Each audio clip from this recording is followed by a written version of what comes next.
तो आज हम लोग नेक्स्ट टॉपिक स्टार्ट करने वाले हैं। क्या है? Binary tree. बाइनरी ट्री का सिंपल मीनिंग क्या है कि एक ट्री होगा जिसमें मैक्सिमम नंबर ऑफ चिल्ड्रन कितना होना चाहिए? 2 होना चाहिए। बाइनरी मतलब कितना होता है? नॉर्मल बाइनरी नंबर बोलते हैं। तो बाइनरी नंबर मतलब क्या होता है?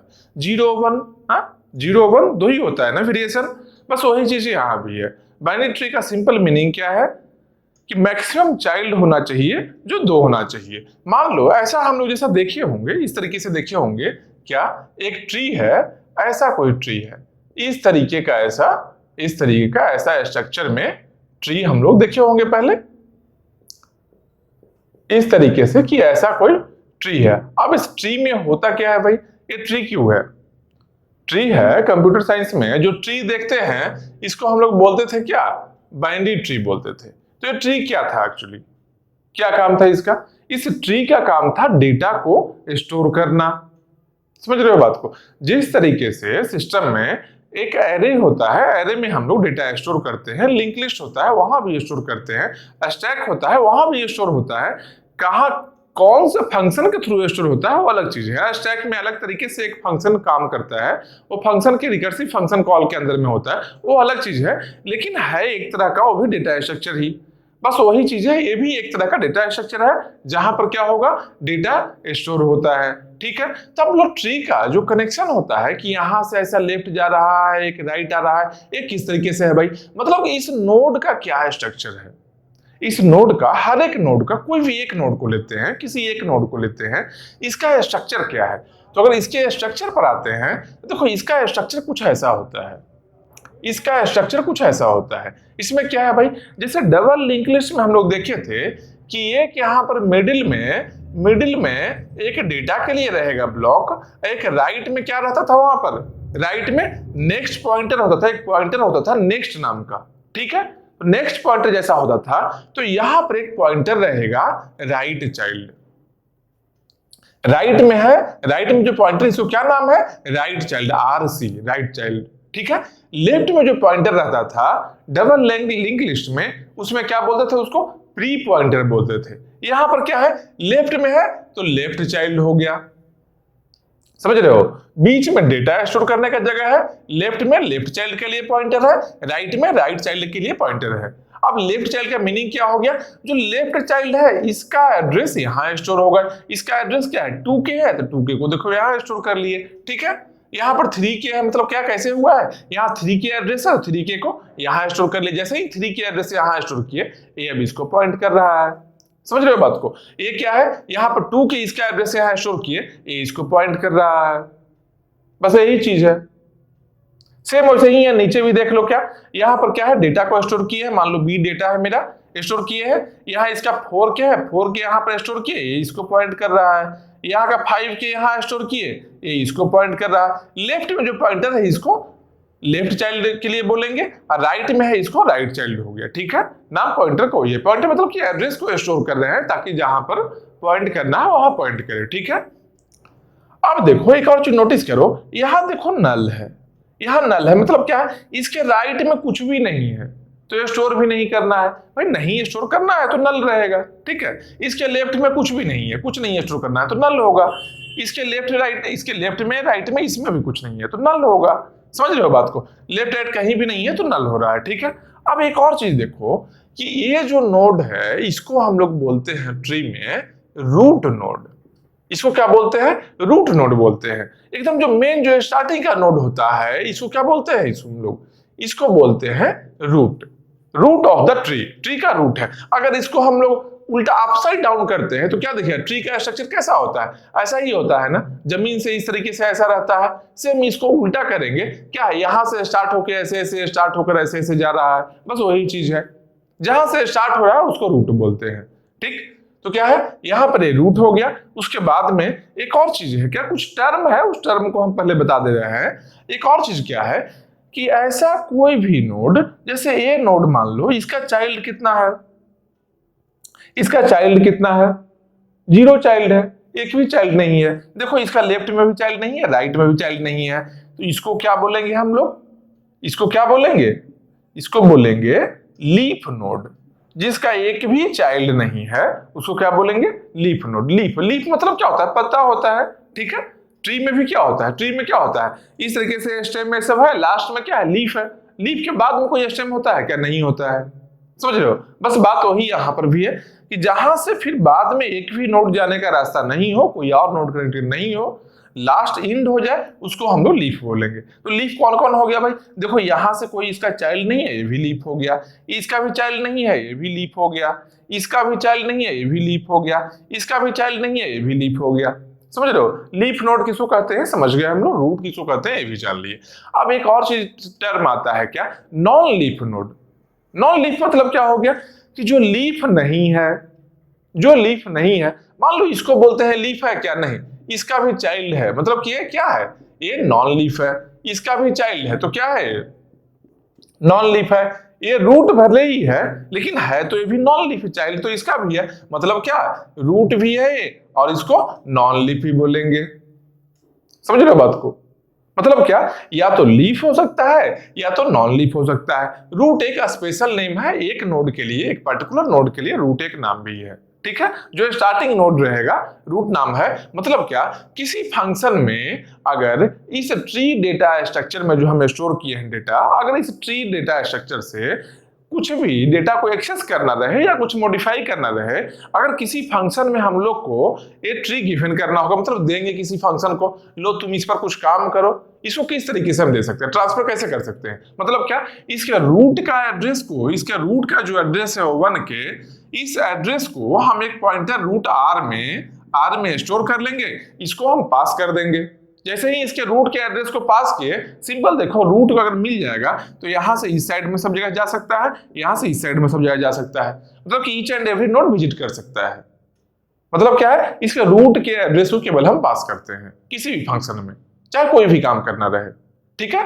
किसी भी तरह का मॉडिफिकेशन करना हो इसके डेटा में, बाकी कुछ भी लिंक में करना हो या किसी नोड को हटाना हो, जोड़ना हो, कुछ भी काम करना हो, तो रूट के एड्रेस को हम दे देते हैं किसी फंक्शन में स्टार आर, इस तरीके से फॉर्मेट में। क्या है? पॉइंटर एक है, एक पॉइंटर के फॉर्म में दे देंगे और अपना जो भी मॉडिफिकेशन करना है ट्री में वो कर लेगा फंक्शन, ठीक है। ये हम लोग जान लिए, बेसिक चीज जान लिए कि बाइनरी ट्री कैसा होता है, इसमें कितना मैक्सिमम है। यहाँ पर देखो इसका कितना चाइल्ड है? इसका 0 चाइल्ड है, इसका 0 चाइल्ड है, इसका भी क्या है? 0 चाइल्ड है। इसका चाइल्ड कितना है? 2 चाइल्ड है। ये क्या है? 2 चाइल्ड इसका है। इसको हम लोग एक अलग से स्पेसिफिक टर्म है, एक टर्म है क्या? Strict binary tree. इसका मतलब क्या होता है? स्ट्रिक्ट बाइनरी ट्री का मतलब क्या होता है? या तो 0 चाइल्ड रहे या तो 2 चाइल्ड रहे, या तो 0 हो या फिर 2 चाइल्ड रहे, या तो 0 चाइल्ड हो या तो 2 चाइल्ड हो। इसको हम लोग बोलते हैं क्या? Strict binary tree. मतलब इसका देखो, इसका 2 चाइल्ड है, इसका 2 चाइल्ड है, जिसका नहीं है चाइल्ड तो 0 ही है, या तो 0 चाइल्ड है या तो 2 चाइल्ड है। कहीं भी देखो 1 चाइल्ड का नोड है क्या? कोई भी नहीं है। इसको क्या बोल सकते हैं हम लोग? इसको हम लोग एक और टर्म यूज कर सकते हैं, स्ट्रिक्ट बाइनरी ट्री। इसको हम स्ट्रिक्ट बाइनरी ट्री भी बोल सकते हैं, ठीक है। अब ऐसा नहीं कि यहाँ पर मान लो एक ही चाइल्ड होता, मान लो ये नोड नहीं रहे ऐसा, ठीक है। इसका ये जो नोड है, ये नोड को मान लो हटा देते हैं, ठीक है।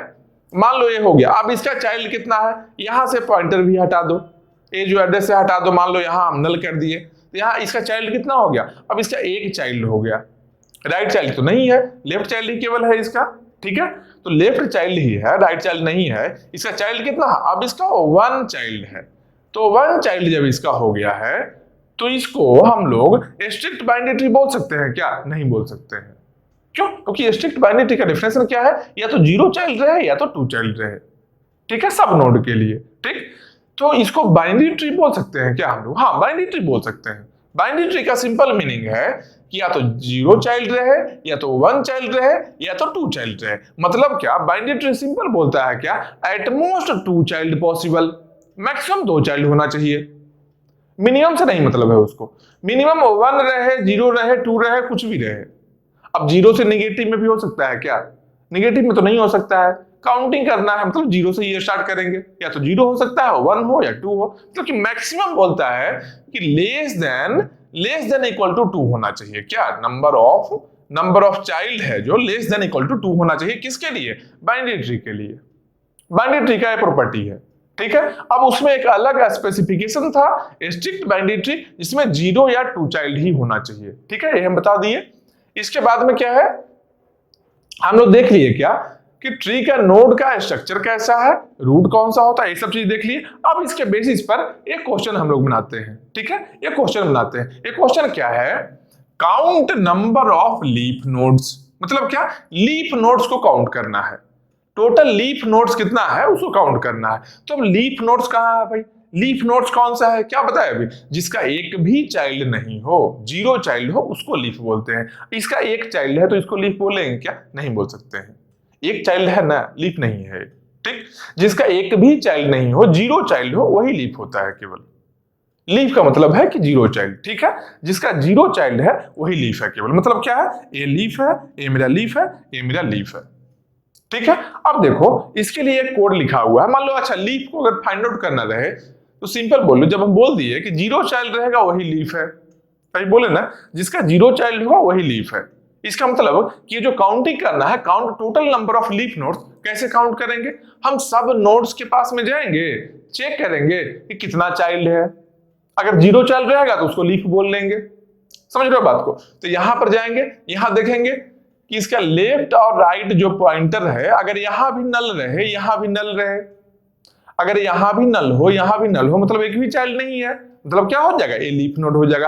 अगर एक पॉइंटर है यहां तो इस पॉइंटर से आगे वाले नोड पर जाएंगे, यहां हम चेक करेंगे दोनों में कि यहां दोनों में अगर नल रहता है तब ये लीफ होगा। अगर नल नहीं है तो और आगे जाएंगे, यहां देखिए, देखो यहां पर नल है, यहां भी नल है, मतलब क्या है, ये लीफ हो गया। ये लीफ जैसे ही मिलेगा हम लोग एक काउंटिंग कर लेंगे, 1 काउंट कर लिए यहां पर। ठीक है, यहां पर भी यहां से आए हैं, यहां से हम लोग लेफ्ट में गए, यहां से राइट में भी आए, यहां भी नल है, यहां नल है, मतलब क्या है, ये भी लीफ है, यहां पर 1 काउंट कर लिए। ठीक है, इसका लेफ्ट में मिल गया हम लोग को 1 लीफ मिला, इसके राइट में 1 लीफ मिला है। मतलब टोटल लीफ इसके यहां पर कितना मिल रहा है, इसके नीचे में कितना लीफ मिल गया, यहां एक, यहां एक, 1 प्लस कितना हो गया, 1 प्लस 1 2 हो गया। मतलब कि यहां पर 2 हम लोग को लीफ मिल गया है। ठीक है, 2 लीफ मिल गया।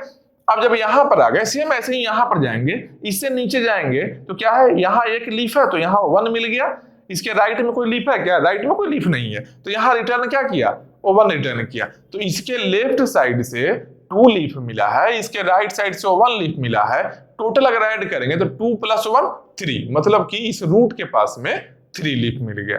ठीक है, क्या किए हम लोग, रूट से नीचे की ओर जाते गए, नीचे की ओर जाते गए, चेक कर लिया एट लास्ट कहां पर ऐसा हो रहा है, जहां पर भी दोनों नल मिलता है वहां पर एक काउंट वेरिएबल हम यूज कर रहे हैं, एक वेरिएबल काउंट नाम का यूज कर ले रहे हैं, उस काउंट में वैल्यू स्टोर कर दे रहे हैं 1। बस यही काम करना है। ठीक है, इसको कोड के फॉर्मेट में हम लोग लिखते हैं अभी। क्या है भाई, count count count total leaf nodes. ठीक है, ये हम लोग का फंक्शन है। क्या है, इसमें क्या पास किए हैं, extract binary tree node star R, मतलब एक पॉइंटर पास किए हैं, एक आर नाम का एक पॉइंटर पास किए हैं जिसमें रूट का एड्रेस स्टोर्ड है। रूट का एड्रेस इसमें स्टोर्ड है, मतलब रूट का एड्रेस हम पास कर दिए हैं इस फंक्शन में। ठीक है, समझ रहे हो बात को, मतलब रूट का एड्रेस हम पास कर दिए इस फंक्शन में। इसके बाद क्या करते हैं, if root equal to null, अगर रूट ही नल है, ये भी तो पॉसिबिलिटी है कि मान लो यहां पर ही नल हो, आर जो हम पास किए हैं इसमें ही नल है, मतलब एक भी नोड नहीं है ट्री में। ठीक है, ये भी पॉसिबिलिटी है। तो मान लो रूट ही नल रहे तो रिटर्न 0। भाई रूट नल है तो लीफ कितना है, 0 है। अब नोड ही नहीं है तो लीफ कहां से होगा, लीफ होने के लिए नोड तो होना चाहिए, लीफ होने के लिए नोड्स पहले होना चाहिए। तो अब यहां बोल रहे हैं कि रूट ही नल है, मतलब क्या है, रिटर्न 0, एक भी लीफ नहीं है। ठीक है भाई, इसके आगे आते हैं हम लोग, यहां क्या है, if root right child equal to null, root का राइट चाइल्ड अगर यहां पर नल है stored, and root left child equal to null, root का लेफ्ट में यहां पर अगर नल है, मतलब कि यहां भी नल है और यहां भी नल है, मतलब तो रूट यहां पर है, रूट है, कैसे है, यहां पर अगर नहीं होगा तो यहां पर ही रिटर्न 0 हो गया। यहां पर कंडीशन फॉल्स हुआ है, root equal to null false हुआ है, तब इसके आगे कंडीशन में हम लोग आए हैं, यहां से तभी जंप किए हैं। अगर रूट भी नहीं है तो 1 में एलिमिनेशन हो गया है, अगर 2 पर आए हैं मतलब कि 1 गलत हुआ है, तब 1 गलत होने का मतलब कि रूट तो है कम से कम। ठीक है, उसके बाद में जब यहां पर आए, यहां देख रहे हैं कि रूट का राइट चाइल्ड पहले चेक किए, रूट का राइट में भी नल हो, रूट का लेफ्ट में भी नल हो। अगर ये दोनों ही नल होता है, ये भी नल हो ये भी नल हो, अगर ये दोनों ही नल होता है, ये भी सही रहे और ये भी सही रहे, दोनों अगर एक साथ में सही होता है, तब क्या करना है, तब रिटर्न करना है वो वन, तब वो वन को रिटर्न करना है। समझ रहे हो बात को? जबकि यहां पर ऐसा है क्या, यहां ऐसा है क्या, यहां पर देखो यहां भी नल नहीं है, यहां भी नल नहीं है, कोई एक भी फॉल्स होता तब भी ये फॉल्स हो जाता कंडीशन, लेकिन यहां तो दोनों ही फॉल्स हो रहा, तो क्या होगा, तब क्या कहा जाएंगे हम लोग, इल्स पार्ट में जाएंगे। इल्स पार्ट में क्या है, L equal to count total leaf nodes of root left child, मतलब कि रूट का लेफ्ट चाइल्ड में अब इसको ट्री मानकर, इसको ट्री मानकर इस यहां पर इसको रूट मानकर यहां पर इंप्लीमेंट करेंगे सेम फंक्शन को, जो फंक्शन हम यहां इंप्लीमेंट किए हैं इसके लेफ्ट राइट में देख रहे थे, सेम फंक्शन को अब यहां इंप्लीमेंट करेंगे इसको रूट मानकर। ठीक है, उसके बाद में एल इक्वल टू हो गया, यहां पर क्या है, एल इक्वल टू ये फंक्शन हम यहां पर कर रहे हैं, कंप्यूट कर रहे हैं इस नोड पर, इस नोड को रूट मानकर अपना जो फंक्शन है सेम फंक्शन को हम यहां पर रन करवा रहे हैं इस नोड पर, इसके राइट वाले पर भी हम रन करवाएंगे, राइट वाले पर भी रन करवाएंगे।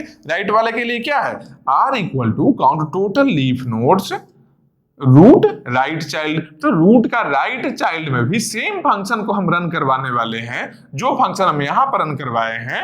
उसके बाद में क्या करेंगे, c equal to L plus R, c equal to L plus R, मतलब क्या हो गया कि यहां पर जो रन करवाने के बाद में हम l में वैल्यू स्टोर कर लेंगे, यहां पर रन करवाएंगे तो r में वैल्यू स्टोर कर लेंगे, अब फाइनली यहां पर c इक्वल टू क्या करेंगे, l plus R, L plus R. बोलो एल और आर में वैल्यू कहां से आएगा, एल और आर में कहां से वैल्यू आएगा, सिंपल देखो एक चीज को ध्यान रखो, जब यहां रन करवाए यहां भी नल नहीं मिल रहा है ना, नहीं मिलेगा ना, इसके फिर से लेफ्ट में जाएंगे, इसके लेफ्ट में जाएंगे, इसके लेफ्ट राइट में जाएंगे, जब यहां जाएंगे यहां पर वैल्यू रिटर्न हम लोग को 1 मिलेगा, रिटर्न 1 मिलेगा। जब हम इसको रूट सोच लेंगे, यहां पर नहीं मिला हम लोग को, फिर से सेम फंक्शन को हम यहां पर रन करवाएंगे इंडिविजुअली, और यहां पर रन करवाएंगे रूट समझकर, जब तो यहां पर जब रन करवाएंगे तो क्या होगा, रिटर्न 1 होगा, क्योंकि यहां पर दोनों ही नल है, दोनों ही नल है, यहां से रिटर्न 1 जाएगा, यहां से रिटर्न 1 जाएगा, ये मान लो लेफ्ट है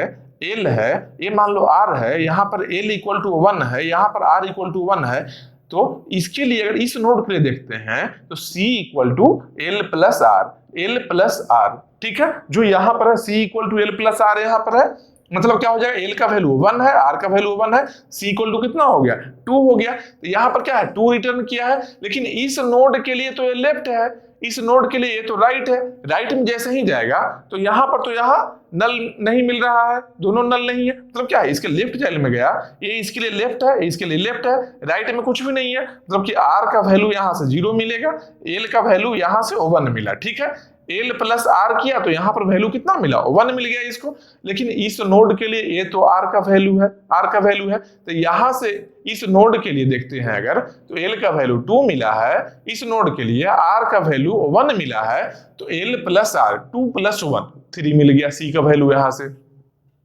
समझ रहे हो, इसको बोलते हैं रिकर्सिव फंक्शन कॉल, रिकर्सन हो रहा है, इसको बोलते हैं क्या, रिकर्सिव फंक्शन, जो फंक्शन हम यहां पर यूज कर रहे थे सेम फंक्शन यहां करेंगे, सेम फंक्शन यहां करेंगे, समझ रहे हो बात को, तो मतलब कि यहां पर जो फंक्शन हम यूज किए हैं सेम फंक्शन को रिकर्सिव वे में हम यहां भी यूज किए और यहां भी यूज किए, ठीक है, तो यहां से क्या मिल गया हम लोग, c equal to L plus R, अब c में टोटल नंबर ऑफ जो लीफ नोड्स है उसका वैल्यू स्टोर्ड है, रिटर्न कर लिए c को रिटर्न कर लिए, बस मेरा काम हो गया, यही फंक्शन यूज करना था वहां पर लीफ फाइंड आउट करने के लिए, ठीक है। अब टाइम कितना लगा है देखेंगे, तो मान लो मेन फंक्शन में टाइम अगर tn लग रहा है, मान लो नंबर ऑफ नोड्स ट्री में है जो n नोड्स है, नंबर ऑफ नोड्स अगर n है तो टाइम कितना लगेगा, tn टाइम लगेगा ऑब्वियसली, ठीक है, tn टाइम लग रहा है, तो यहां पर देखो इसमें क्या है, इसमें कितना टाइम लगेगा, कांस्टेंट टाइम लगेगा, लूप नहीं है तो टाइम कांस्टेंट लगता है, यहां पर कांस्टेंट टाइम लग रहा है, यहां भी कांस्टेंट टाइम लग रहा है, यहां क्या है, यहां पर एक फंक्शन है, फंक्शन के लिए टाइम कितना लगेगा, सेम फंक्शन है यहां पर, तो इसके लिए भी tn टाइम लगेगा, लेकिन मान लेते हैं कि यहां पर टोटल n है तो हाफ इस साइड में है, हाफ इस साइड में है, ठीक है, मान लो n/2 इधर है, n/2 इधर है, अब बोलो n/2 यहां हो गया, n/2 यहां हो गया, तो ये कहां से आया है, अरे एक ज्यादा कम है, समझ लो बात को, एक ज्यादा कम का कंसीडर नहीं करेंगे, 1 लाख मान लो है टोटल नोट्स, तो 50,000 इधर 50,000 इधर। अब तुम 50,000 में से 49,4999 कर लो, यहाँ पर क्या फर्क पड़ता है यार, एक ज्यादा कम से, समझ रहे हो। मान लो हाफ रफली देख रहे हैं, हाफ लेफ्ट में है हाफ राइट में है, ठीक है। तो हाफ अगर लेफ्ट राइट देखते हैं तो n/2 लेफ्ट में n/2 राइट में हो गया, ठीक है।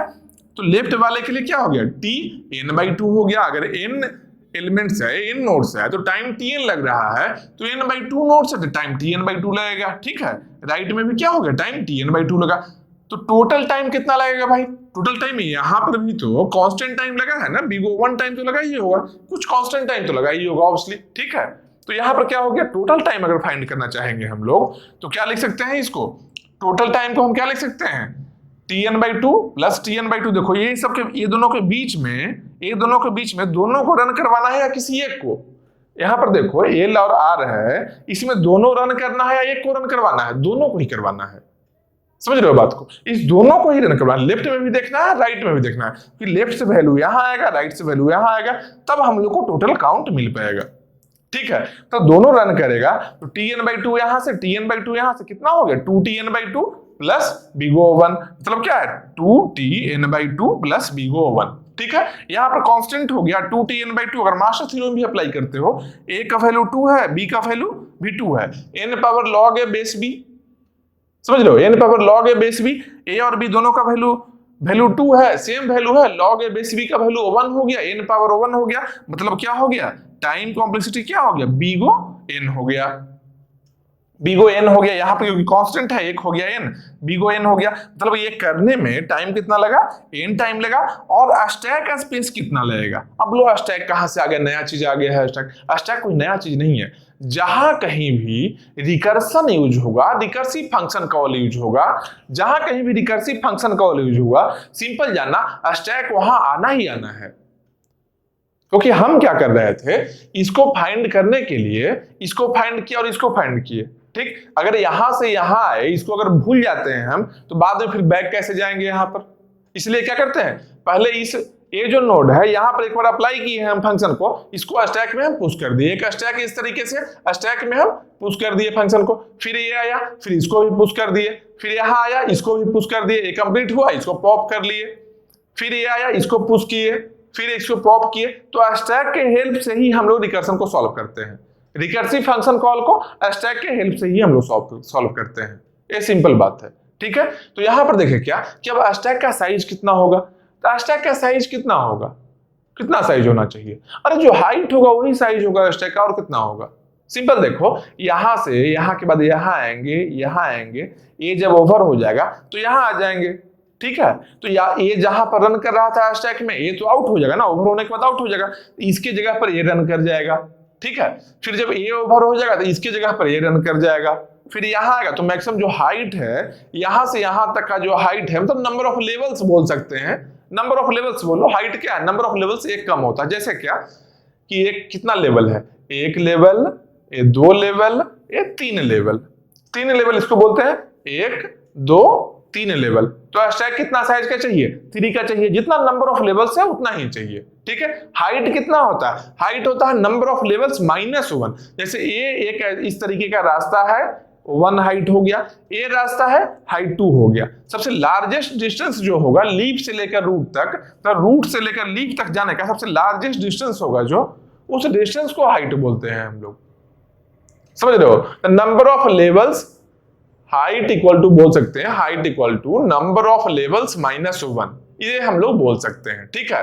Number of levels -1, number of level यहां पर हम देख लिए, तो नंबर ऑफ लेवल कितना होगा, तो यहां पर लगभग क्या दिख रहा है, क्या है, बैलेंस्ड है। देखो यहां पर इसके लेफ्ट में कितना है, 1 2 3 नोड है, राइट में कितना है, 1 2 नोड है, लगभग लेफ्ट राइट बराबर दिख रहा है, ठीक है। तो इसको बोलते हैं बैलेंस्ड बाइनरी ट्री। इसके लिए एक और भी वर्ड है, एक और वर्ड है इसके लिए एक वर्ड क्या है,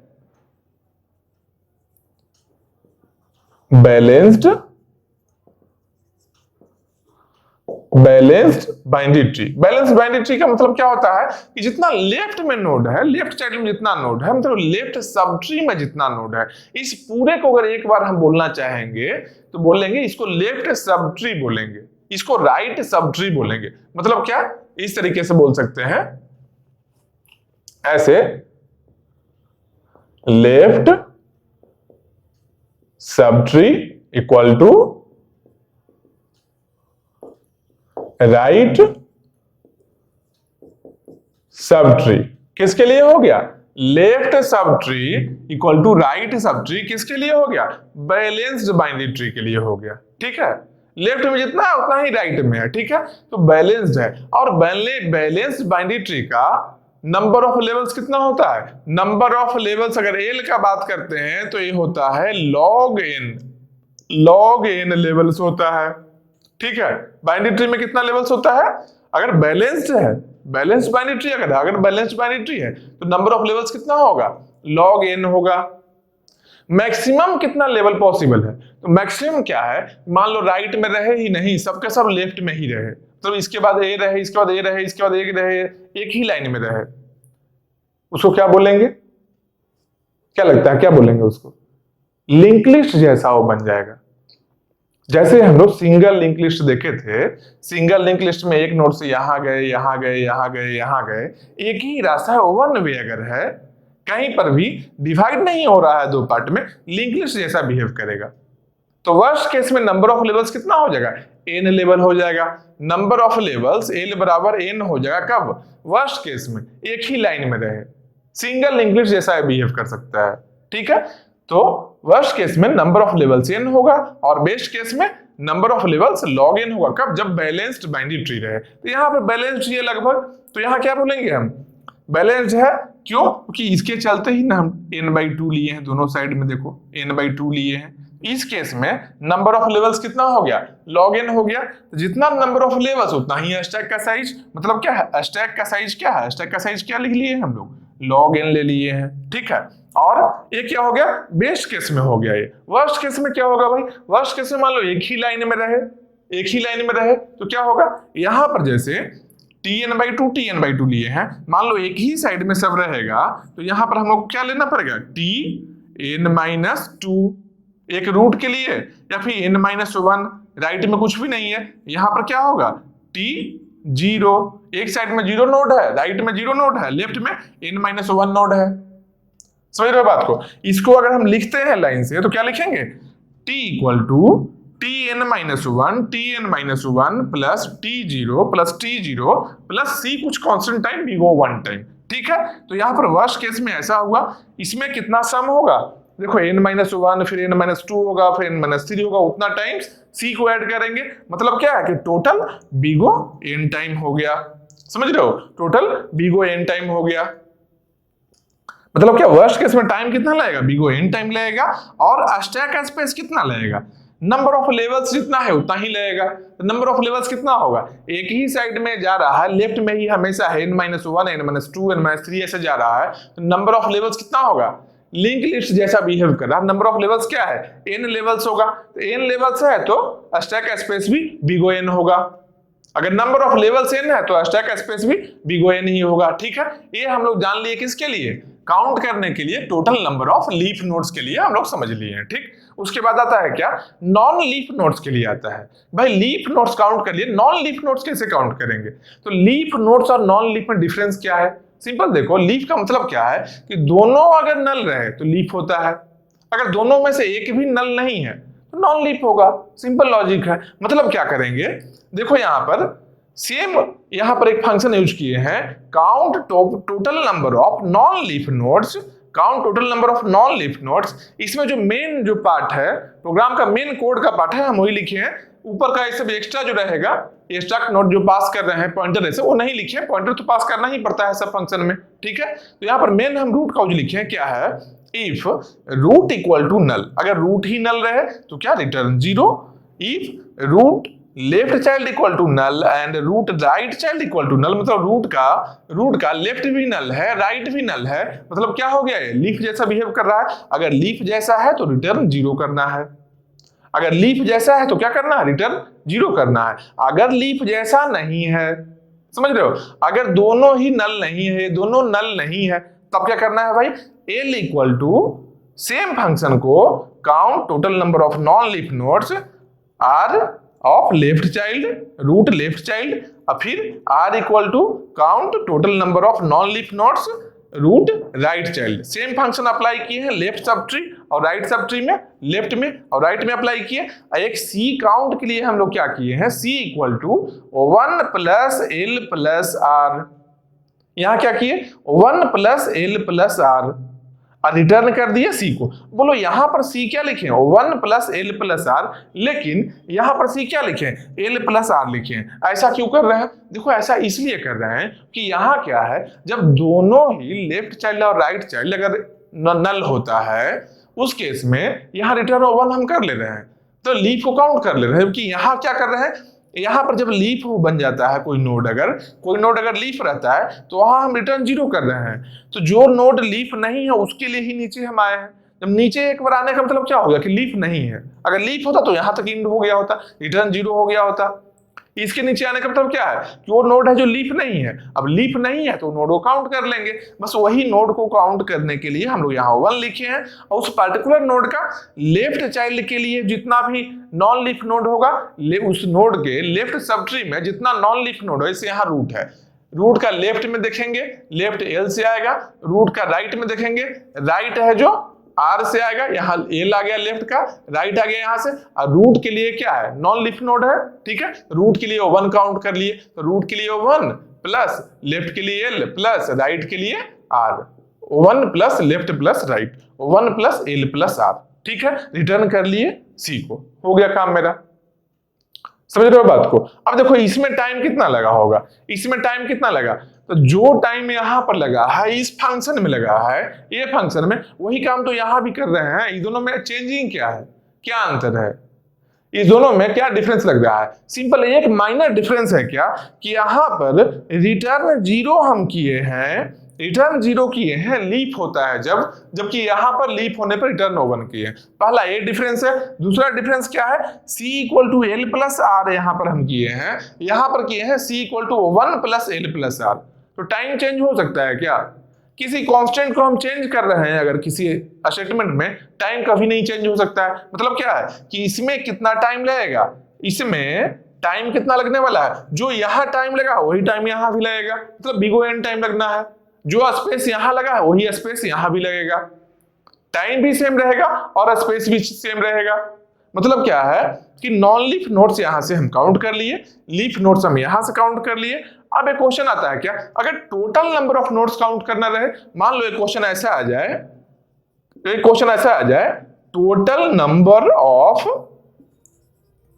टोटल नंबर ऑफ नोड्स को अगर काउंट करना रहे तो कैसे काउंट करेंगे, टोटल नंबर ऑफ नोड्स को काउंट करना रहे तो कैसे काउंट करेंगे।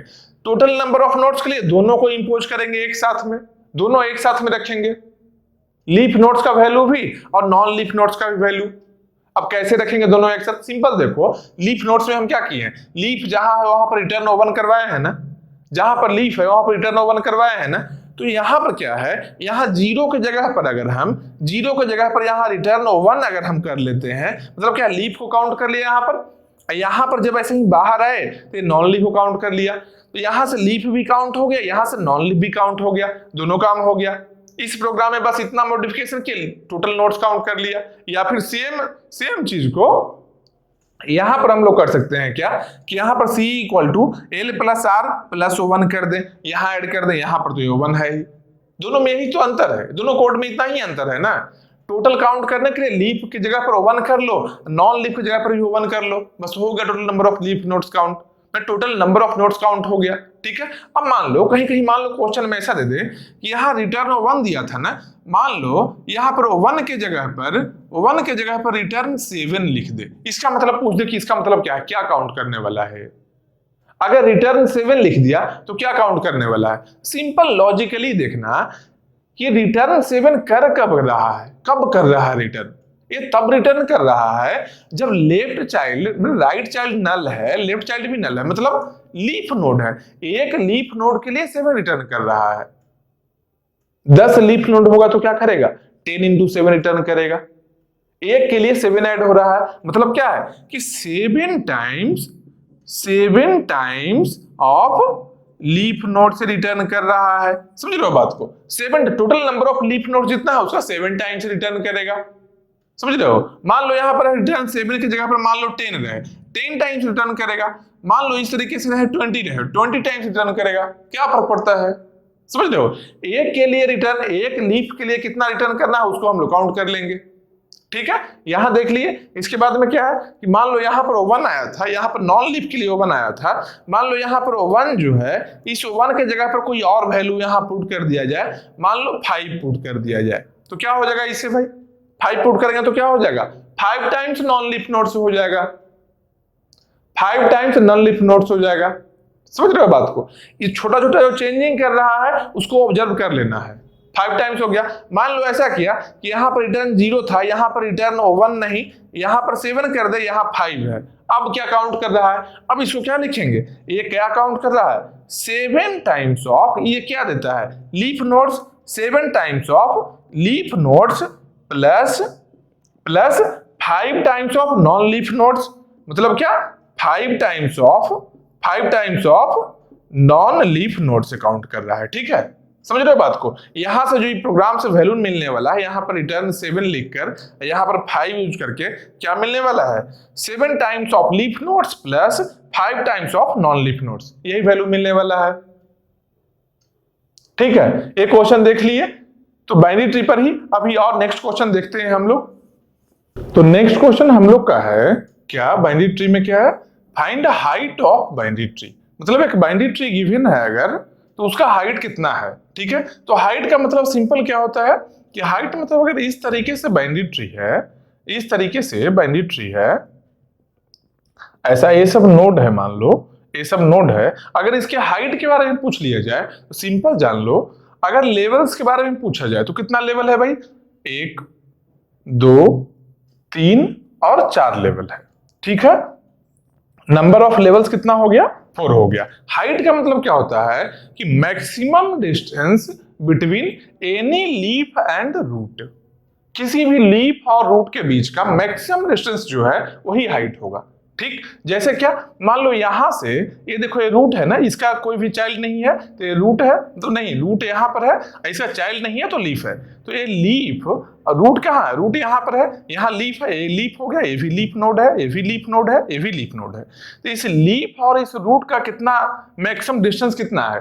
एक देखो, यहां से एक डिस्टेंस और 2 डिस्टेंस, मतलब ये लीफ है जो 2 डिस्टेंस पर है। ठीक है, दूसरे लीफ का देखते हैं, यहां से एक, यहां से एक, ये भी है जो 2 डिस्टेंस पर है, लेकिन एक यहां भी लीफ है, एक देखो यहां भी लीफ है, ये कितना डिस्टेंस पर है? 1 2, ये भी 2 डिस्टेंस पर है, 1 और 2। नीचे का अगर इस लीफ को हम देखते हैं तो यहां 1 2, यहां 3। ठीक है, ये लीफ कितना पर है? ये भी 3 हो गया, मतलब कि इसका डिस्टेंस, मैक्सिमम डिस्टेंस कितना हो गया? 2 डिस्टेंस पर भी लीफ है और 3 डिस्टेंस पर भी है, तो मैक्सिमम क्या डिस्टेंस हुआ? मैक्सिमम 3 हुआ ना, मैक्सिमम 3 हुआ ना, मतलब कि हाइट क्या होगा? हाइट होगा 3। मैक्सिमम डिस्टेंस जो है रूट और लीफ के बीच का जो मैक्सिमम डिस्टेंस है वही हाइट ऑफ द ट्री होगा। ठीक है, हो सकता है कुछ ऐसा लीफ रहे जो कि कम डिस्टेंस पर भी रूट से रहे, उसको नहीं लेना है, जो मैक्सिमम डिस्टेंस पर रहे उसको लेना है। ठीक है, तो देखो नंबर ऑफ लेवल्स 4 है तो हाइट कितना है? 3 है। तो एक और फॉर्मूला जान लो, एक और फॉर्मूला जान लो कि height equal to number of levels minus 1। Number of levels यहां पर ऐसा नहीं है, सडन नहीं है कि रेंडमली ऐसा है, यहां पर लेवल 4 आया है और हाइट 3 आया है, ये कोई रेंडम नहीं है।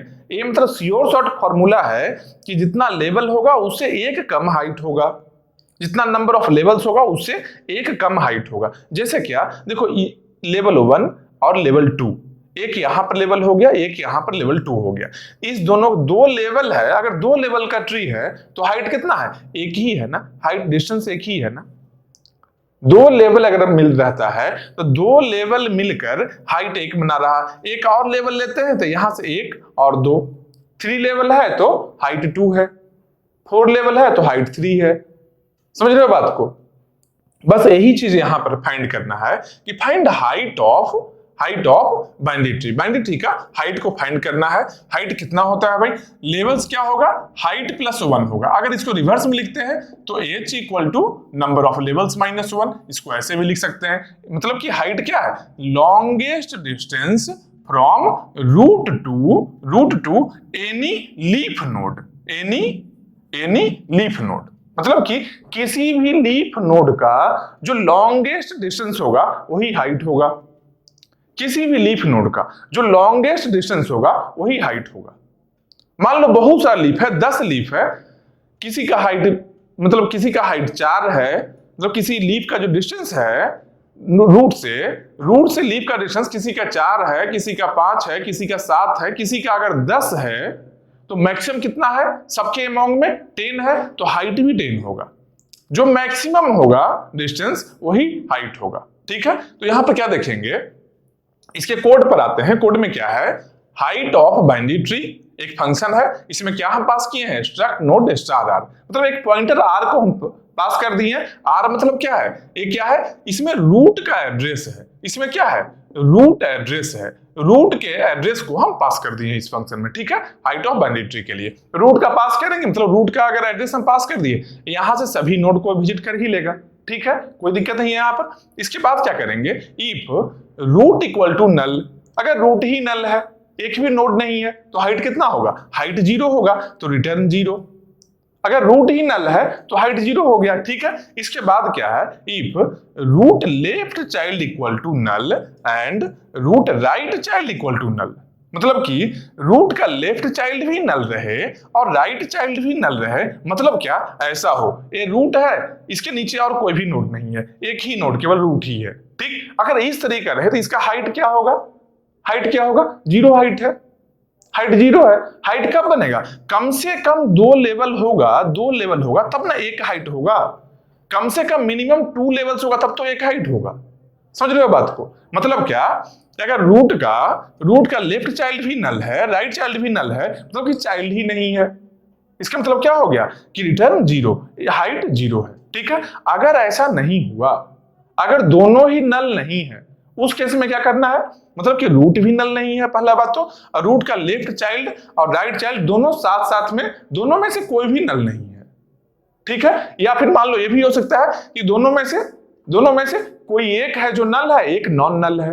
समझ रहे हो? मतलब कि ऐसा हो सकता है कि एक रूट है, इसका लेफ्ट चाइल्ड ऐसा है, लेफ्ट चाइल्ड है, इसका राइट में नहीं है, राइट वाला नल है लेकिन लेफ्ट तो नल नहीं है।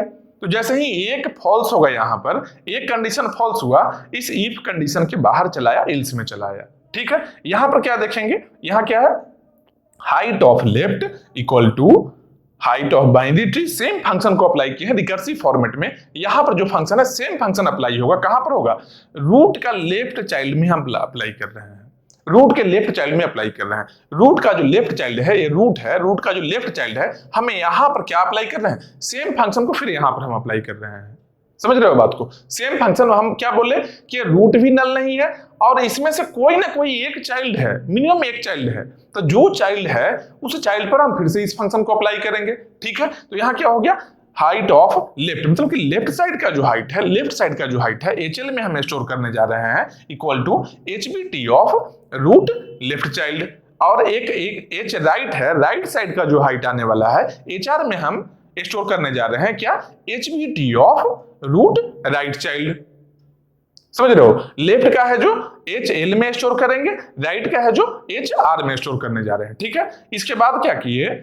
C equal to 1 plus maximum of H L and H R, मतलब लेफ्ट साइड से कुछ हाइट मिलने वाला है, राइट से कुछ हाइट मिलेगा। जैसे क्या? मान लो यहां पर यही फंक्शन अप्लाई करेंगे, यहां पर यही फंक्शन हम अप्लाई करेंगे, तो यहां पर हाइट क्या मिलेगा? 1 2, यहां से 2 मिला है हाइट, यहां से क्या मिला है? 1 मिला है, यहां पर एक ही हाइट है, यहां से 1 है, यहां से 1 मिला है, यहां से 2 मिला है। इस दोनों में मैक्सिमम क्या है? दोनों में मैक्सिमम क्या है? एक 1 है, एक 2 है, मैक्सिमम क्या है? 2 है। तो 2 को यहां लिखेंगे, यहां पर 2 लिखेंगे और प्लस में क्या कर रहे हैं? प्लस में क्या कर रहे हैं? हम 1 प्लस कर रहे हैं, मतलब कि 1 प्लस 2 कर लिए। 1 प्लस मैक्सिमम ऑफ 2 कॉमा 1, तो 1 प्लस मैक्सिमम क्या है? 2 है। 1 प्लस 2 मतलब कि 3 आ गया मेरा आंसर। यही 3 हाइट था ना, यहाँ पर हाइट यही 3 था ना। समझ रहे हो? तो बोलो यहां पर 1 क्यों ऐड कर रहे हैं? सिंपल देखो, हम क्या बोल रहे हैं कि मेरा रूट भी नल नहीं है, रूट है जो नल नहीं है। ठीक है, मतलब कि एक नोड मिनिमम है, हम यहां पर ये बोल ले रहे हैं। उसके बाद में यहां आने का मतलब क्या? कि ये दोनों कंडीशन फॉल्स हुआ तभी यहां पर पहुंचे हैं हम लोग। ठीक, तो यहां पर भी नल नहीं है और इसका लेफ्ट चाइल्ड या राइट चाइल्ड कोई ना कोई एक चाइल्ड है, कोई ना कोई एक चाइल्ड है। तो अगर एक चाइल्ड है यहाँ पर, तब हम यहाँ पर आए थे तो लेफ्ट का एक हाइट फाइंड किए, राइट का एक हाइट फाइंड किए, लेकिन कोई एक चाइल्ड है, अगर हम इसके चाइल्ड पर अप्लाई कर रहे हैं तो एक हाइट तो ऑलरेडी यहाँ पर हो गया है ना, एक हाइट यहाँ भी हो गया। अब लेफ्ट चाइल्ड पर तो नीचे का हाइट दे रहा है, तो नीचे का हाइट तो यहाँ पर HL में स्टोर हो गया है, HL में यहाँ से स्टोर हो गया, इसके नीचे का हाइट है जो HR में स्टोर हो गया है, लेकिन यहाँ पर एक हाइट तो यहाँ पर भी है ना, इसी वन जो हाइट एक्स्ट्रा है इसको हम यहाँ ऐड कर रहे हैं, इस वन जो हाइट है इसको हम यहाँ पर ऐड कर रहे हैं, one plus maximum of HL and HR। उसके बाद रिटर्न C को रिटर्न कर दिए, हाइट फाइंड कर लिए। समझ रहे हो, सिंपल लॉजिक है। अगर आराम से देखोगे, समझो ये कोड को, अगर ट्री के फॉर्मेट में इसको, इस सेम फंक्शन को अप्लाई करोगे ट्री पर, एकदम अच्छे से समझ में आएगा ये चीज, एकदम आसान कोड है। ठीक है, ये हम लोग देख लिए। इसके बाद एक और चीज अभी क्या बताए थे, जब बाइनरी ट्री हम बता रहे थे तो एक और वर्ड हम क्या बताए थे कि एक होता है स्ट्रिक्ट बाइनरी ट्री।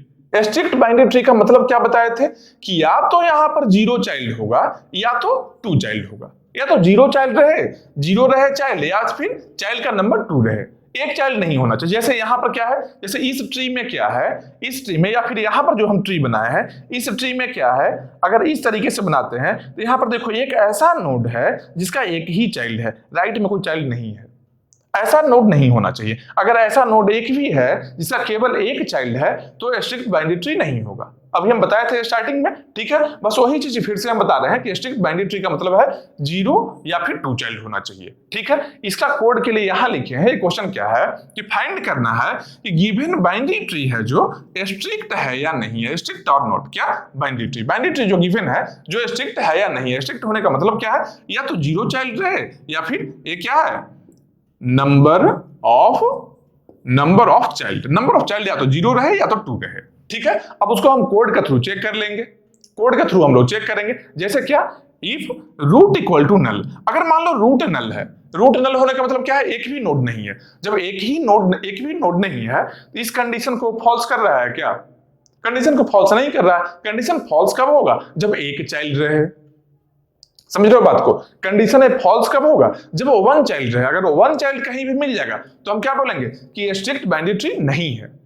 अगर 1 चाइल्ड कहीं नहीं मिल रहा है तो क्या बोलेंगे, स्ट्रिक्ट बाइनरी ट्री है। ठीक है, तो यहां पर क्या देख रहे हैं, अगर रूट नल है तो कोई दिक्कत नहीं है, एक भी नोड नहीं है, लेकिन एक चाइल्ड वाला तो नोड नहीं है ना, तो वही चीज है, रूट नल है तो क्या करेंगे, रिटर्न 1 कर दिए, भाई सही है, स्ट्रिक्ट बाइनरी ट्री है। अगर रूट नल नहीं है उस केस में क्या देखेंगे, इफ रूट का लेफ्ट चाइल्ड नल है और रूट का राइट चाइल्ड भी नल है, मतलब कि रूट का लेफ्ट चाइल्ड भी नल है और राइट चाइल्ड भी नल है, मतलब एक ही नोड है, केवल रूट ही है। यहां पर क्या देखिए, रूट भी नहीं है, कोई दिक्कत है, रिटर्न 1 हो गया, सही है, स्ट्रिक्ट बाइनरी ट्री है, रूट ही नहीं है। मान लो रूट है तो उसका दोनों ही चाइल्ड नहीं है, मतलब 0 चाइल्ड है उसका, तब भी सही है, कोई दिक्कत नहीं है। 1 चाइल्ड का नोड तो नहीं मिला है अभी तक, अगर जैसे ही 1 चाइल्ड का नोड मिलेगा तब रिटर्न 0 होगा, मतलब कि स्ट्रिक्ट बाइनरी ट्री का कंडीशन फुलफिल नहीं कर रहा है वो। अगर 0 चाइल्ड है कोई दिक्कत नहीं है, स्ट्रिक्ट बाइनरी ट्री होगी। स्ट्रिक्ट बाइनरी ट्री में क्या होना चाहिए, 0 या फिर 2 चाइल्ड होना चाहिए, 0 और 2 चाइल्ड होना चाहिए। ठीक है, तो यहां पर क्या देखेंगे कि रूट का लेफ्ट भी नल है, राइट भी नल है, मतलब इस केस में क्या करने वाले हैं, कि रिटर्न 1 कर लिए यहां पर। समझ रहे हो बात को, मतलब क्या कि लेफ्ट भी नल है, राइट भी नल है, तो रिटर्न 1 हो गया, स्ट्रिक्ट बाइनरी ट्री है। अगर ये भी नहीं है, मतलब क्या हुआ कि एक रूट है, इसका लेफ्ट चाइल्ड भी नल नहीं है और राइट चाइल्ड भी नल नहीं है। ठीक है, अगर लेफ्ट चाइल्ड भी नल नहीं है, राइट चाइल्ड भी नल नहीं है, और लेफ्ट में भी चाइल्ड है, राइट में भी चाइल्ड है, तब कहां जाएंगे, तब इस कंडीशन में हम गए हैं क्या, if root left child not equal to null and root right child not equal to null. अगर ऐसा है, देखो यहां पर क्या बोल रहे हैं, यहां पर बोल रहे हैं कि दोनों ही नल है, लेफ्ट में भी कोई चाइल्ड नहीं है, राइट में भी कोई चाइल्ड नहीं है, वो यहां पर बोल रहे हैं, मतलब कि यहां कुछ नहीं है, यहां पर ऐसा है, ब्लैंक है ऐसा। अगर ब्लैंक है तब रिटर्न 1 कर दिए। ठीक है, अगर ये ब्लैंक नहीं है तो क्या पॉसिबिलिटी है, या तो यहां पर एक चाइल्ड ही रहे या तो दोनों चाइल्ड रहे। 2 पॉसिबिलिटी है, या तो यहां पर केवल एक ही चाइल्ड है, एक ही चाइल्ड केवल है, एक चाइल्ड ऐसे बना हुआ है, या फिर यहां पर दोनों चाइल्ड रहे। तो एक और कंडीशन हम लिखे हैं, इफ कंडीशन लिखेंगे, इसमें क्या लिखे हैं कि रूट का लेफ्ट चाइल्ड भी नल नहीं रहे, मतलब कि लेफ्ट में भी एक चाइल्ड हो एंड रूट का राइट चाइल्ड भी नल नहीं हो, मतलब कि राइट में भी हो, मतलब क्या रूट का दो चाइल्ड रहे। समझ रहे हो? हम पहले क्या बोले कि रूट का चाइल्ड 0 है, एक भी चाइल्ड नहीं है, तब क्या है मेरा स्ट्रिक्ट बाइनरी ट्री है। ठीक है, कंफर्म हो गया यहां पर। लेकिन इसके बाद आया क्या कि रूट का दोनों ही चाइल्ड रहे साथ में। दोनों चाइल्ड करने के लिए कंडीशन क्या लिखेंगे, इफ रूट लेफ्ट चाइल्ड भी नल नहीं रहे, लेफ्ट चाइल्ड नल नहीं है मतलब कि लेफ्ट में चाइल्ड है, समझ रहे हो, राइट चाइल्ड भी नल नहीं है मतलब कि राइट में भी चाइल्ड है। तो दोनों चाइल्ड जब है तब क्या करेंगे, रिटर्न सेम फंक्शन को अप्लाई कर रहे हैं यहां पर। स्ट्रिक्ट बाइनरी ट्री का जो फंक्शन है एसटीबीटी, इस सेम फंक्शन को यहां फिर से अप्लाई कर रहे हैं। कहां पर अप्लाई करेंगे, इसके लेफ्ट साइड में अप्लाई करेंगे और इसके राइट साइड में अप्लाई करेंगे, क्योंकि हो सकता है इसके नीचे और भी चाइल्ड रहे, इसके नीचे और भी इस तरीके से ट्री रहे। ठीक है, तो लेफ्ट सब ट्री में अप्लाई करेंगे, राइट सब ट्री में सेम फंक्शन को अप्लाई करने जा रहे हैं। ठीक है, सेम फंक्शन को अप्लाई किए हैं, STBT of root left child and STBT of root right child. Left और राइट दोनों साइड में सेम फंक्शन को हम अप्लाई करने जा रहे हैं। सेम फंक्शन अप्लाई करेंगे, फिर से ये फंक्शन जब एग्जीक्यूट होगा फिर से पूरा कोड एग्जीक्यूट होगा, फिर से वो चेक कर लेगा कि इसको रूट मानेगा, इसको रूट मानेगा, सेम वही चेकिंग करेगा जो प्रोसेस यहां पर हम इसके लिए चेक कर रहे थे। ठीक है, लेकिन एक और कंडीशन है, रिटर्न यहां से आ जाएगा, यहां से रिटर्न हम कर लेंगे। रिटर्न जैसे ही यहां पर ये फंक्शन अप्लाई होगा, इसके लिए रिटर्न फिर से यहां पर लिखा हुआ ही है, कोई दिक्कत नहीं, यहां पर रिटर्न आराम से हो जाएगा। अब देखो एक और केस था, क्या अभी हम क्या बताए थे कि एक भी चाइल्ड नहीं है, तब तो यहां से रिटर्न हो गए। मान लो दोनों ही चाइल्ड है, तब यहां से रिटर्न हो गए। लेकिन मान लो एक ही चाइल्ड रहे रूट का, मान लो एक ही चाइल्ड रहे, तो यहां क्या बोल रहा है कि एक भी चाइल्ड नहीं है। यहां पर क्या है, एक भी चाइल्ड नहीं है, गलत हो गया, मतलब ये स्टेटमेंट नहीं होगा। इसके बाद में यहां क्या देखे कि यहां पर दोनों ही चाइल्ड है, वो भी यहां फॉल्स हो गया, दोनों चाइल्ड भी नहीं है, ये भी यहां फॉल्स हो गया। जब 0 चाइल्ड भी नहीं है, 0 चाइल्ड भी नहीं है, 2 चाइल्ड भी नहीं है, इसके अलावा क्या हो सकता है, 1 चाइल्ड हो सकता है, यही हो सकता है ना। अगर बाइनरी ट्री है तो मैक्सिमम 2 चाइल्ड ही होगा, ये तो पता है हम लोग को। तो या तो 0 रहे या तो 1 रहे, या तो 0 चाइल्ड रहे या तो 1 चाइल्ड रहे या तो 2 चाइल्ड रहे। हम यहां से चेक कर ले 0 तो नहीं है, ये जैसे ही फॉल्स हुआ, ये स्टेटमेंट जब फॉल्स हुआ देख लिए 2 चाइल्ड भी नहीं है, तो बचा क्या, 1 चाइल्ड वाला बचा। जब 1 चाइल्ड है इसका मतलब क्या है, ये स्ट्रिक्ट बाइनरी ट्री नहीं है। अगर 1 चाइल्ड है तो स्ट्रिक्ट बाइनरी ट्री नहीं है, इसका मतलब इसके इल्स पार्ट में क्या रिटर्न करेंगे, 0 को रिटर्न कर लिए हम। समझ रहे हो बात को? अगर 0 चाइल्ड यहां से मिल गया, ये जैसे ही फॉल्स होता है, अगर ये ट्रू होता है तो यहां से रिटर्न कर लेंगे, अगर ये फॉल्स हुआ तो फिर यहां पर आएंगे। ये 0 चाइल्ड के लिए फॉल्स हो गया तो हम 2 चाइल्ड के लिए चेक करेंगे, अगर 2 चाइल्ड के लिए सही है तो फिर से ये रिकर्सिव फंक्शन कॉल हो जाएगा यहां पर। लेकिन अगर ये भी फॉल्स हो गया, ये भी इफ कंडीशन अगर फॉल्स हो जाता है, मतलब कि 2 चाइल्ड भी फॉल्स हो जाता है, तो बचा क्या, 1 चाइल्ड का ही चांस बचा है ना। 1 चाइल्ड है तो स्ट्रिक्ट बाइनरी ट्री नहीं है, नहीं है मतलब कि 0 रिटर्न कर रहे हैं। 0 का मतलब क्या है कि स्ट्रिक्ट बाइनरी ट्री नहीं है। अगर स्ट्रिक्ट बाइनरी ट्री होता तो रिटर्न 1 कर रहे हो, तो जैसे यहाँ पर 1 रिटर्न किए हैं, यहाँ पर 1 रिटर्न किए हैं। समझ रहे हो बात को? मतलब कि स्ट्रिक्ट बाइनरी ट्री है या नहीं है, उसको चेक करने के लिए हम लोग कोड समझ गए अच्छे से। ठीक है, ये बात समझ में आ रहा है। इसके बाद में देखते हैं क्या कि अगर 2 बाइनरी ट्री गिवन है, मान लो 2, एक से ज्यादा 2 बाइनरी ट्री गिवन है, अगर 2 ट्री गिवन है, मान लो ऐसा इस तरीके से 2 ट्री मान लो गिवन है, 2 ट्री ऐसा गिवन है, तो कंपेयर करना है दोनों इक्वल है या नहीं है, दोनों इक्वल है या नहीं है, डबल इक्वल टू, इसको कंपेयर करना है कि दोनों बाइनरी ट्री इक्वल है या नहीं है। तो देखो देखकर क्या लग रहा है, दोनों एक जैसा ही है, यहाँ नोड है, 3 नोड है, इस तरीके से दोनों एक जैसा लग रहा है, तो क्या है, दोनों इक्वल है? नहीं, अभी नहीं बता सकते हैं। क्यों नहीं बता सकते हैं? देखो दिखने में तो स्ट्रक्चर सेम लग रहा है, हो सकता है इसका डेटा कुछ और हो, इसका डेटा कुछ और हो, डेटा को भी तो कंपेयर करेंगे। जब इक्वलिटी का हम बात कर रहे हैं तो ये स्ट्रक्चर भी दिखने में एक जैसा होना चाहिए और उसके अंदर में वैल्यू भी एक जैसा ही होना चाहिए, सेम वैल्यू भी होना चाहिए। समझ रहे हो? वैल्यू मतलब क्या, डेटा जो स्टोर्ड है, एड्रेस नहीं। एड्रेस अलग चीज होगा, एड्रेस कभी भी सेम नहीं हो सकता है। क्यों? क्योंकि एक कंप्यूटर सिस्टम में 2 अलग अलग सेल का एड्रेस हमेशा ही डिफरेंट होता है। जो कंप्यूटर सिस्टम में मेमोरी है, मेमोरी में 2 अलग अलग सेल का एड्रेस हमेशा ही डिफरेंट होता है। समझ रहे हो बात को? तो एड्रेस तो हमेशा ही डिफरेंट होना है, ये बात पक्का है। लेकिन यहां पर क्या देखेंगे कि इसके डेटा को चेक करें कि ये दोनों का डेटा इक्वल है या नहीं है, इसका और इसका डेटा इक्वल है या नहीं है, इसका और इसका डेटा इक्वल है या नहीं है। अगर डेटा भी इक्वल है, स्ट्रक्चर भी सेम है, मतलब क्या हम बोल सकते हैं कि दोनों ही बाइनरी ट्री इक्वल है।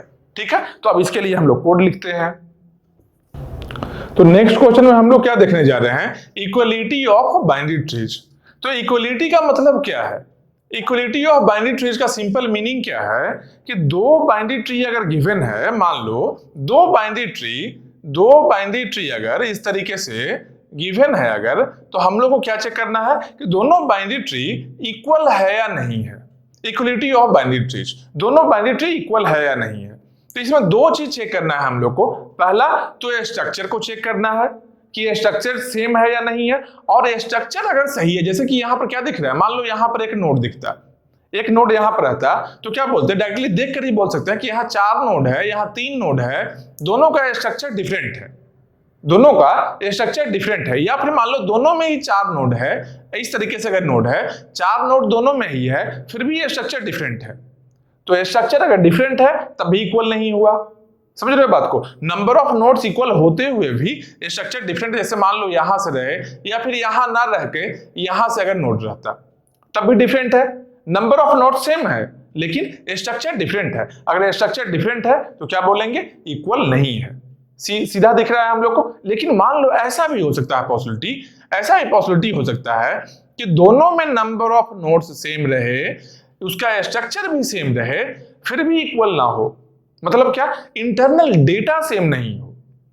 इक्वल होने के लिए क्या है, डेटा भी सेम होना चाहिए। समझ रहे हो बात को, डेटा भी दोनों का सेम होना चाहिए।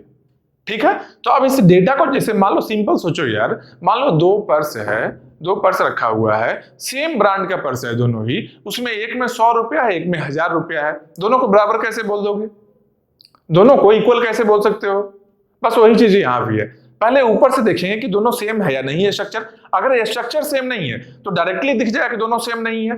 अगर स्ट्रक्चर सेम है, उसके बाद इंटरनल डेटा को हम देखेंगे कि डेटा दोनों का सेम है या नहीं है। दोनों चीज देखना है, स्ट्रक्चर प्लस डेटा। ठीक है, तो अब इसके लिए क्या करेंगे, हम लोग इक्वलिटी ऑफ बाइनरी ट्री एक फंक्शन यूज कर रहे हैं। इसमें क्या किए हम लोग, स्ट्रक्ट नोड स्टार R1, मतलब कि एक पहला बाइनरी ट्री का R1 में एड्रेस है, रूट का एड्रेस बाइनरी ट्री का R1 में ये पास कर रहे हैं, एक और हम लोग R2 पॉइंटर पास कर रहे हैं जिसमें कि दूसरे बाइनरी ट्री का एड्रेस है रूट का। ठीक है, दोनों बाइनरी ट्री हम लोग यहाँ R1 और R2 के फॉर्म में पास कर दिए। कहां पर, equality of binary tree function है, इस फंक्शन में पास कर दिए। ये फंक्शन अब एग्जीक्यूट होगा दोनों ही बाइनरी ट्री पर और चेक करने जा रहा है। ठीक है, देखो कैसे चेक कर रहा है।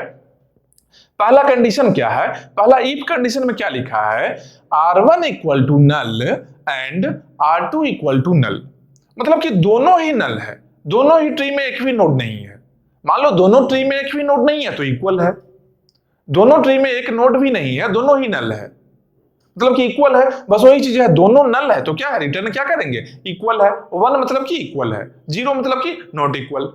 ठीक है, सिंबल से रिटर्न करेगा ये। ठीक है, तो यहां पर R1 भी नल है और R2 भी नल है, दोनों ही नल है। इस केस में क्या रिटर्न करने वाला है, दोनों नल है, मतलब कि दोनों सेम है। ठीक है, तो यहां रिटर्न हो गया, रिटर्न 1 कर दिया। ठीक है, यहां देख ली। अब इसके आगे हम लोग आते हैं नेक्स्ट में। अगर मान लो ऐसा नहीं है, दोनों नल नहीं है, समझ रहे हो बात को, दोनों नल नहीं है, ठीक, उस केस में क्या है, if R1 equal to null, मतलब R1 not equal to null and R2 equal to null. हम क्या बोल रहे हैं, इफ कंडीशन कब फॉल्स होगा, ये दोनों में से कोई एक भी फॉल्स होगा तब भी फॉल्स हो जाएगा। समझ रहे हो, हम बोल रहे हैं कि दोनों नल है।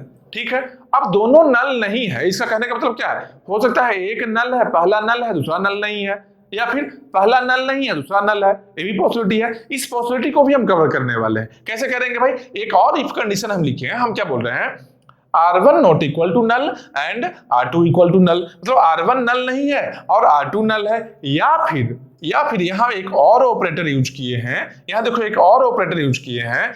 ऐसा कंडीशन हो कि R1 नल नहीं है, R2 नल रहे, या फिर इसके साथ में क्या रह सकता है, ऐसा पॉसिबिलिटी कि R1 नल रहे, R2 नल नहीं रहे, अल्टरनेट रहे। समझ रहे हो बात, एक नल, पहला नल नहीं है तो दूसरा नल है, या फिर पहला नल है तो दूसरा नल नहीं है, ये भी पॉसिबिलिटी है। इस पॉसिबिलिटी को हम यहां से कवर कर रहे हैं, R1 not equal to null and R2 equal to null, और R1 equal to null and R2 not equal to null. अगर ये दोनों में से कोई भी एक केस ऐसा रहे तो क्या करेंगे, रिटर्न 0 कर लेंगे, मतलब कि ये स्ट्रक्चर ही सेम नहीं है। समझ रहे हो, ये क्या चेक कर रहा है, ये स्ट्रक्चर को चेक कर रहा है अभी, क्योंकि पहले स्टार्टिंग में क्या देखेंगे, सिंपल देखो, दो जब बाइनरी ट्री यहां पर हम गिवन, दोनों बाइनरी ट्री हम दिए तो क्या देखे हो, ये स्ट्रक्चर को डायरेक्टली देख रहे हो। बस ये भी कोड भी यही कर रहा है। सबसे पहले ये क्या कर रहा है, ये स्ट्रक्चर को चेक कर रहा है। अगर ये स्ट्रक्चर डिफरेंट रहा तो डायरेक्टली ही बोल लेंगे यार, समझ रहे हो, ये स्ट्रक्चर अगर डिफरेंट रहा तो डायरेक्टली बोल देंगे इक्वल नहीं है। लेकिन अगर ये स्ट्रक्चर सेम रहे तब तो डेटा को चेक करना होगा। तो अब यहां देखो, दोनों नल नहीं है, पहला बात ये हो गया कि दोनों नल नहीं है, दोनों रूट है जो नल नहीं है, पहला बात ये कंडीशन हो गया है। यहां से जब ये फॉल्स हो, मतलब दोनों नल नहीं है। उसके बाद में एक नल और एक नॉट नल, ऐसा भी नहीं कंडीशन है कि एक नल है दूसरा नल नहीं है, ये भी कंडीशन नहीं है। मतलब क्या है कि दोनों ही नॉन नल है, नॉन एम्प्टी है दोनों ही, समझ रहे हो। दोनों R1 और R2 जो है, R1 और R2 है, दोनों ही नॉन एम्प्टी है, तो दोनों का नोड एग्जिस्ट कर रहा है। जब दोनों का नोड एग्जिस्ट कर रहा है तो क्या देखेंगे, दोनों का नोड जब एग्जिस्ट कर रहा है, देखो पहला कंडीशन फॉल्स हुआ तो दोनों नल नहीं है, ये समझ गए। दूसरा कंडीशन जब फॉल्स हुआ है तब क्या देख लिए कि यहां भी एक नोड है और यहां भी एक नोड है, ठीक। अब नोड यहां है दोनों जगह, तो क्या करना होगा, इसके नीचे का स्ट्रक्चर जाने से पहले ये दोनों के डेटा को हम कंपेयर कर लेंगे, दोनों का डेटा सही है, सेम है या नहीं है। मान लो दोनों का डेटा सेम नहीं है तो नीचे क्यों जाएंगे, नीचे चेक करने का जरूरत ही नहीं है। यहां ही देखें, डेटा अगर सेम नहीं रहेगा तो यहां से ही आउटपुट देंगे इक्वल नहीं है।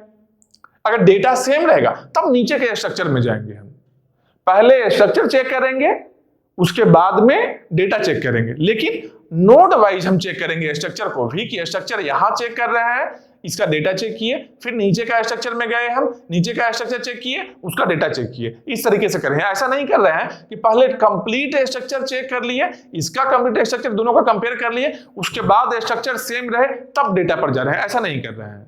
समझ रहे हो बात को। एक तरीका ये भी है कि इसका कंप्लीट स्ट्रक्चर पहले चेक कर लें, इसका कंप्लीट चेक कर लें, तब जाकर डेटा पर जाएं। तो एक पॉसिबिलिटी क्या है कि स्ट्रक्चर चेक करने के लिए पूरा सब नोड के पास में जाना पड़ेगा। एट लास्ट क्या हम लोग को मिला है, जब डेटा के बारी आया है तो डेटा के टाइम में ये दोनों का डेटा ही नहीं मिला। फिर क्या होगा, फिर रिग्रेट करेंगे हम लोग, क्या कि अरे यार यहां डेटा चेक कर लिए हो तो पहले ही पता चल गया होता। बस वही काम, रिग्रेट करने का काम में कोड नहीं करने वाला है। समझ रहे हो बात को। ये लॉजिकली कर रहा है क्या कि स्ट्रक्चर और डेटा पैरेलल में चेक करते चल रहा है सब नोड के लिए, ठीक है। तो यहां पर क्या है, दोनों एम्प्टी नहीं है, दोनों ही, यहां से क्या है, यहां क्या है, दोनों एम्प्टी नहीं है एक साथ में। यहां क्या बोल रहा है कि एक एम्प्टी एक नॉन एम्प्टी, ऐसा भी नहीं है, मतलब कि दोनों ही नॉन एम्प्टी है। अगर दोनों नॉन एम्प्टी है उस केस में स्टेटमेंट 3 रन करेगा। यहां पर क्या है, इसमें भी एक कंडीशन है, if R1 data equal to R2 data, दोनों का डेटा इक्वल रहे। R1 का डेटा इक्वल रहे मतलब रूट 1 का डेटा इक्वल रहे, किससे, रूट 2 से। रूट 1 का डेटा और रूट 2 का डेटा, दोनों का डेटा इक्वल रहे, ठीक है। R1 data equal to R2 data, दोनों का डेटा इक्वल है। अगर दोनों का डेटा इक्वल है तो क्या रिटर्न करेंगे, हम क्या करेंगे, नीचे के स्ट्रक्चर को हम चेक करने जा रहे हैं। नीचे के स्ट्रक्चर को चेक करेंगे। कैसे नीचे के स्ट्रक्चर को चेक करेंगे, जिस तरीके से ये फंक्शन दोनों के रूट को चेक किया है, सेम इसी तरीके से सेम फंक्शन को हम कॉल करेंगे। कहां कॉल करेंगे, इसके लेफ्ट सब ट्री को इसके लेफ्ट सब ट्री से कंपेयर करेंगे, इसका राइट सब ट्री को इसके राइट सब ट्री से कंपेयर करेंगे। समझ रहे हो, पहला का लेफ्ट दूसरे के लेफ्ट से कंपेयर होगा, पहला का राइट दूसरे के राइट से कंपेयर होगा। यही काम करने वाले हैं सेम फंक्शन के हेल्प से, ठीक है। तो यहां क्या किए हम, return equality of binary tree R1 left child and R2 left child. Same function में हम दो पास किए हैं, फिर से पॉइंटर हम पास किए हैं। R1 का लेफ्ट चाइल्ड का एड्रेस दिए हैं और R2 का लेफ्ट चाइल्ड का एड्रेस दिए हैं, एंड इसके साथ में एक और फंक्शन यूज किए हैं। सेम फंक्शन को एक बार और यूज किए, क्या, R1 right child and R2 right child. वही यहां वर्बली भी बोल रहे हैं, क्या बोल रहे हैं कि अगर रूट का दोनों रूट एग्जिस्ट कर रहा है, दोनों रूट अगर एग्जिस्ट कर रहा है और दोनों का डेटा भी अगर सेम है, तब इसके लेफ्ट वाले को इसके लेफ्ट से कंपेयर करने जा रहे हैं सेम फंक्शन से, इसके राइट वाले को इसके राइट से हम कंपेयर करने जा रहे हैं सेम फंक्शन की हेल्प से, ठीक है। तो यहां पर क्या हो गया, यहां पर रिटर्न हम इसको कर दिए, थर्ड वाले को कर लिए। अगर मान लो ऐसा नहीं है, अगर ऐसे ये कंडीशन सही रहेगा, ये कंडीशन जब तक सही रहेगा रिकर्सिव फंक्शन कॉल चलते जाएगा, अपना रिकर्सिव फंक्शन कॉल चलते जाएगा, लास्ट में ये फंक्शन के लिए तो पूरा कोड एग्जीक्यूट होने वाला है। अगर कहीं फॉल्स होगा तो यहां से रिटर्न 0 हो जाएगा। अगर मान लो ऐसा भी नहीं है, अगर मान लो ऐसा भी नहीं है, कैसा नहीं है, R1 यहां तो स्ट्रक्चर देख लिए हम कि दोनों अगर नल रहे तब रिटर्न 1 कर लेना है, दोनों में से अगर कोई एक नल और एक एम्प्टी और एक नॉन एम्प्टी रहे तब रिटर्न 0 कर लेना है। लेकिन मान लो अगर दोनों एग्जिस्ट कर रहा है, दोनों का डेटा इक्वल नहीं है, अगर इक्वल रहे तब इसको रिटर्न करो, अगर डेटा इक्वल नहीं है तब किसको रिटर्न करना है, रिटर्न 0। स्ट्रक्चर सेम है, डेटा नहीं इक्वल है, समझ रहे हो बात को? तो डेटा नहीं इक्वल है उस केस में क्या कर रहे हैं, रिटर्न 0 कर लिए, बस यही काम कर रहे हैं यहां पर। अब इसमें देखेंगे कि इसमें टाइम कितना लग रहा है, इसमें टाइम कितना लग रहा है। एक देखो, मान लो यहां पर ही हम लोग को रिटर्न 1 और यहां पर ही मिल जाए, यहां पर ही मिल जाए, ये क्या है, स्मॉल प्रॉब्लम है, क्या रूट के पास ही मिल जा रहा है। लेकिन जब इल्स पार्ट में हम आएंगे तो यहां पर क्या देख रहे हैं कि दोनों का डेटा हम लोग का मतलब स्ट्रक्चर आगे है, बहुत बड़ा बड़ा ट्री है, नंबर ऑफ नोड्स कम नहीं कर रहे हैं। यहां पर क्या है, यहां पर ये दोनों कंडीशन में क्या बोल रहा है कि नंबर ऑफ नोड्स 0 है या फिर नंबर ऑफ नोड्स एक में 1 है एक में 0 है। तो कभी भी नंबर ऑफ नोड्स 1 और 0 के लिए नहीं चेक करते हैं हम लोग। बेस्ट केस और वर्स्ट केस जो टाइम देखते हैं हम लोग, टाइम कभी भी एक नोड या 2 नोड के लिए नहीं देखते हैं, टाइम देखेंगे n नंबर ऑफ नोड्स के लिए, और उसमें बेस्ट केस और वर्स्ट केस हम लोग देखने वाले हैं। ठीक है, तो यहां पर क्या है, यहां पर क्या देख रहे हैं कि स्ट्रक्चर तो सेम है लेकिन डेटा मान लो सेम नहीं रहे, दोनों का रूट का डेटा डिफरेंट रहे। अब दोनों के रूट के डेटा अगर डिफरेंट होगा उस केस में क्या है कि यहां से ही दोनों का रूट का डेटा जैसे ही डिफरेंट होगा, यहां इल्स पार्ट में यहां से रिटर्न हो गया, तो रिटर्न 0 यहां से हुआ कि इक्वल नहीं है, मतलब क्या हो गया, बेस्ट केस में टाइम कितना लग रहा है, कांस्टेंट टाइम लग रहा है, एक बार ही रन करवाए हैं, समझ रहे हो? तो इसका मतलब क्या, बेस्ट केस टाइम कितना हो गया, बिगो 1 टाइम कांस्टेंट टाइम लग गया। वर्स्ट केस में क्या लगेगा भाई, वर्स्ट केस में क्या टाइम लगने वाला है, n टाइम लगेगा। कैसे टाइम लगेगा, सब नोड के पास जाएंगे, लास्ट में एक नोड यहां पर जो मिलने वाला है, nth नोड जो मिलने वाला है हम लोग का, लास्ट में जो नोड मिलेगा उस नोड में हम लोग को क्या पता चल रहा है कि इक्वल नहीं है। मतलब क्या, उस समय तक सब नोड को हम विजिट कर लिए हैं। मान लो यहां पर n नंबर ऑफ नोड्स यहां पर था, n नंबर ऑफ नोड्स यहां पर था, टोटल 2n नोड्स हम लोग विजिट किए हैं, टोटल 2n नोड्स विजिट किए हैं। टाइम कितना लगा, 2n लगा। 2n का मतलब क्या है, बिगो n, कांस्टेंट को हटा लेंगे, ठीक है, मतलब कि वर्स्ट केस टाइम क्या लगा है, बिगो n टाइम लगा है। इसके टाइम को हम लोग देख लिए, इसके फंक्शन को देख लिए हम लोग, किस तरीके से फंक्शन एग्जीक्यूट हो रहा है और इक्वलिटी फाइंड आउट कर रहा है। एक लास्ट क्वेश्चन जो हम बताए थे कि ये स्ट्रिक्ट बाइनरी ट्री है क्या नहीं है या नहीं, मतलब क्या, एक बाइनरी ट्री में अगर 0 या फिर 2 चाइल्ड ही केवल है उसको क्या बोलेंगे, स्ट्रिक्ट बाइनरी ट्री बोलेंगे। तो स्ट्रिक्ट बाइनरी ट्री है या नहीं, उसके लिए टाइम कॉम्प्लेक्सिटी उसमें मिस हो गया है। उसमें टाइम कॉम्प्लेक्सिटी देखो क्या है, अगर स्ट्रिक्ट है या नहीं दोनों, तो मान लो स्टार्टिंग में ही ऐसा ट्री मिले कि एक साइड में ही नोड रहे, ठीक है, एक साइड में बहुत सारा नोड है, ऐसा बहुत सारा है, इसका राइट चाइल्ड नहीं रहे, क्या है, नोड उतना ही है, नंबर ऑफ नोड से ये नहीं है, लेकिन हम लोग को यहां पर ही रिजल्ट मिल रहा है कि स्ट्रिक्ट बाइनरी ट्री नहीं है। मतलब क्या है, बेस्ट केस में टाइम 1 लग रहा है, वर्स्ट केस में क्या है कि यहां पर सही है, यहां सही है, सेम है, लास्ट में जाकर एक नोड मिल रहा है जहां पर देख रहे हैं जिसका कि चाइल्ड 1 है, जिसका चाइल्ड 1 है, ठीक है। मतलब कि वर्स्ट केस में सब नोड को विजिट करना पड़ रहा है, तो टाइम कितना लगा, बिगो n टाइम लग गया। सेम स्टैक के लिए देखेंगे कि स्टैक के लिए यहां भी रिकर्सिव फंक्शन कॉल था, रिकर्सिव फंक्शन कॉल यहां भी किए थे, रिकर्सिव फंक्शन कॉल है मतलब कि स्टैक यूज हो रहा है, और स्टैक यूज हो रहा है मतलब स्टैक का स्पेस को हम देख सकते हैं। तो अगर मान लो बैलेंस्ड है, इस साइड में भी सेम है, इस साइड में भी अगर सेम है, बैलेंस्ड है अगर, तब लॉग एन टाइम लग रहा है वर्स्ट केस में। बोलो कि बैलेंस नहीं रहे, तब मान लो बैलेंस नहीं रहे, एक साइड में ही सब रहे, तब तो वर्स्ट केस ऐसा होना चाहिए, मान लो एक साइड में सब रहे तब तो डायरेक्टली यहां ही मिल जा रहा है, वो मेरा बेस्ट केस बन जा रहा है, समझ रहे हो। अगर बैलेंस रहेगा, जितना इधर नोड है उतना ही इधर भी नोड रहेगा, तब मैक्सिमम टाइम लगेगा हम लोग को, क्योंकि दोनों साइड में सेम मिलते जा रहा है, दोनों साइड में सेम मिलते जा रहा है, मतलब क्या, 2-2 नोड मिलते जा रहा है, 2-2 चाइल्ड मिलते जा रहा है, तब टाइम ज्यादा लगेगा। अगर एक नोड कहीं भी एक चाइल्ड मिल जाए तो डायरेक्टली पहले ही बोल देंगे ना हम लोग, एक चाइल्ड जैसे ही मिला वहां से रिटर्न हो जाएगा क्या कि स्ट्रिक्ट बाइनरी ट्री नहीं है, कि एक नोड वाला मिल गया है हम लोग को, ऐसा मतलब एक चाइल्ड वाला नोड हम लोग को मिल गया है। एक चाइल्ड जैसे ही मिल रहा है मतलब क्या, स्ट्रिक्ट नहीं है। तो इसका क्या है कि अगर वर्स्ट केस देखना है, दोनों अगर बैलेंस्ड रहेगा तब हम लोग को इंड तक जाकर देखना पड़ेगा। मतलब क्या, इंड जाने का मतलब क्या है कि नंबर ऑफ लेवल्स कितना हो जाएगा, लॉग एन लेवल्स होता है, लॉग एन लेवल्स होता है। कोई भी बैलेंस्ड बाइनरी ट्री का अगर n नोड्स है, नंबर ऑफ लेवल्स कितना होता है, number of levels log N होता है। समझ रहे हो। एक और फॉर्मूला क्या है इसके लिए, एक और फॉर्मूला याद रखना बाइनरी ट्री के लिए है कि अगर नंबर ऑफ लेवल्स अगर l है तो नंबर ऑफ नोड्स कितना होगा भाई, 2 power l minus 1, 2 power l minus 1 total number of nodes in binary tree होगा। अगर l लेवल बाइनरी ट्री है तब 2 power l minus 1 number of nodes in binary tree होगा, अगर नंबर ऑफ लेवल्स l है तब। ठीक है, यहां समझ गए हम लोग कि अगर बैलेंस्ड रहेगा तब हम लोग को वर्स्ट केस मिलने वाला है, और उस केस में बैलेंस्ड है तो number of levels log N है, तो वर्स्ट केस में स्टैक कितना लग रहा है, लॉग एन कैपेसिटी का लग रहा है, लॉग एन साइज है स्टैक का। अगर यहां पर स्टार्टिंग में ही बैलेंस नहीं है तो और पहले ही आंसर मिल जाएगा हम लोग को, तो हम लोग को बेस्ट केस मिलेगा बिग O वन टाइम में ही आंसर मिल गया।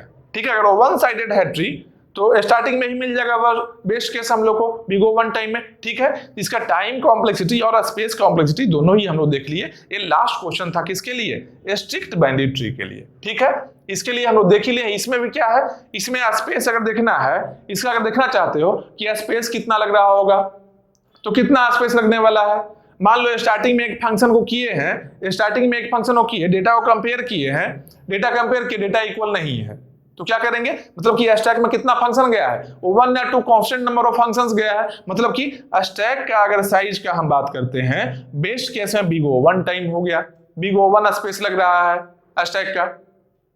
समझ रहे हो, स्टैक स्पेस का अगर हम बात कर रहे हैं बिग O वन, इस क्वेश्चन में इक्वलिटी वाले में क्या लग रहा है कि स्टार्टिंग में ही डेटा इक्वल नहीं मिला हम लोग को। जब डेटा इक्वल नहीं है, नंबर ऑफ नोड्स कितना भी रहे, 1000 नोड्स क्यों ना हो, पहला नोड रूट में ही मेरा डेटा नहीं सेम है, सेम नंबर ऑफ नोड्स के लिए हम देख रहे हैं 1000 नोड है, हम छोड़े नहीं है किसी को, 1000 नोड्स है या 1,00,000 क्यों ना रहे, हम पहला नोड में डेटा नहीं मिला है सही, हम लोग को डेटा इक्वल नहीं मिला है। डेटा जैसे ही अनइक्वल है हम क्या बोलेंगे, यहां से रिटर्न 0 हो जाएगा, इक्वल डेटा नहीं है। समझ रहे हो, डेटा जैसे ही इक्वल नहीं होगा यहां से रिटर्न क्या हो गया, 0 हो गया रिटर्न। मतलब क्या है, स्टैक का स्पेस बेस्ट केस में अगर हम बात करते हैं तो बेस्ट केस में क्या है, बिग O वन टाइम लग रहा है, लेकिन वर्स्ट केस में क्या लगेगा, वर्स्ट केस में क्या लगेगा, मान लो वन साइडेड है, यहां तो स्ट्रिक्ट बाइनरी ट्री नहीं है ना, यहां तो ट्री का स्ट्रक्चर ऐसा भी हो सकता है ना, इस तरीके से एक ही साइड में सारा नोड है, पहले इसको पुश कर रहे हैं, फिर इसको पुश कर रहे हैं, फिर इसको पुश कर रहे हैं, इस तरीके से फंक्शन एग्जीक्यूट हो रहा है। समझ रहे हो, तो इस तरीके से जब फंक्शन एग्जीक्यूट हम कर रहे हैं तो पहले हम इसको चेक कर लिए, फिर इसके लेफ्ट में जा रहे हैं, फिर इसको हम चेक कर लिए, फिर इसके लेफ्ट में जा रहे हैं। वापस आने का जरूरत है क्या, वापस आने का जरूरत है, बताओ, एक क्वेश्चन केवल हमको बताओ कि मान लो हम लेफ्ट में जाते जा रहे हैं, दो ट्री है, ये दोनों हम कंपेयर करके इसमें लेफ्ट मूव किए, इसमें भी लेफ्ट मूव किए, अब यहां पर हम आ गए हैं, यहां पर भी यहां पर आ गए हैं, दोनों का यहां जब हम आ गए हैं, ये दोनों को जब हम कंपेयर किए, फिर इसके लेफ्ट में ही ना मूव कर रहे हैं, ऊपर आने का जरूरत नहीं है। जब जानो कि रिटर्निंग में कोई काम नहीं है तो स्टैक का स्पेस हम क्यों वेस्ट करेंगे, फंक्शन ओवर हो गया, इसको हम हटा लेंगे, जो फंक्शन ओवर हुआ हम हटा लेंगे पहले ही। समझ रहे हो कि बैक आने का जरूरत नहीं है, क्यों, क्योंकि पहली बार में ही हम स्ट्रक्चर यहां पर ही चेक कर ले रहे हैं, उस स्ट्रक्चर में ही यहां हम डेटा को चेक कर रहे हैं। हम इसको पॉप कर सकते हैं फंक्शन को, लेकिन स्टैक हम लोग कंट्रोल में नहीं होता है। बात ऐसा है कि स्टैक जो है हम लोग के कंट्रोल में होता नहीं है। कभी देखे हो क्या, अभी जितना रिकर्सिव कॉल हम करवा रहे हैं, कभी देखो स्टैक के लिए पुश पॉप ऑपरेशन लिखते कि स्टैक में कौन सा फंक्शन हम डाल रहे हैं, कौन सा फंक्शन हम बाहर ले रहे हैं। स्टैक के फंक्शन को कभी भी हम पुश पॉप कर ही नहीं रहे हैं। तो स्टैक के फंक्शन को जो पुश पॉप हम नहीं ऑपरेशन कर रहे हैं, इसका मतलब क्या है, अगर अनबैलेंस्ड बाइनरी ट्री है तो स्टैक का स्पेस क्या है, बिग O n लग जाएगा। वर्स्ट केस में बिग O n लग जाएगा। रियल में यूज नहीं है इतना, रियल में इतना यूज नहीं है, क्योंकि हम लोग बैक नहीं कभी आ रहे हैं, बैक आने का मतलब ही नहीं है हम लोग का। लेकिन ये फंक्शन के अंदर में एग्जीक्यूट हो रहा है रिकर्सिव कॉल, इसको हम कंट्रोल नहीं कर सकते हैं, ये खुद ब खुद होगा।